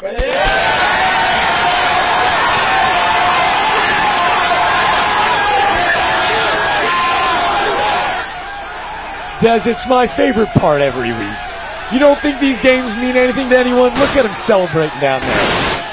And it's well-deserved. You come down and you make that ride, and if you lose, that's a long ride home. So these boys get to get on that bus and have fun. I'm excited for them. And Des, this is something we were talking about before we kicked the break. How many sophomores? Man, they got 6 or 7 sophomores that really contributed, including tonight's Preferred Home Services Player of the Game, Javion Jamison. An unbelievable night here on Daniel Island for the Lake Marion Gators. Obviously, homecoming night didn't go the way that Bishop England had hoped, but so thankful to our entire corporate sponsorship team for allowing tonight to even exist.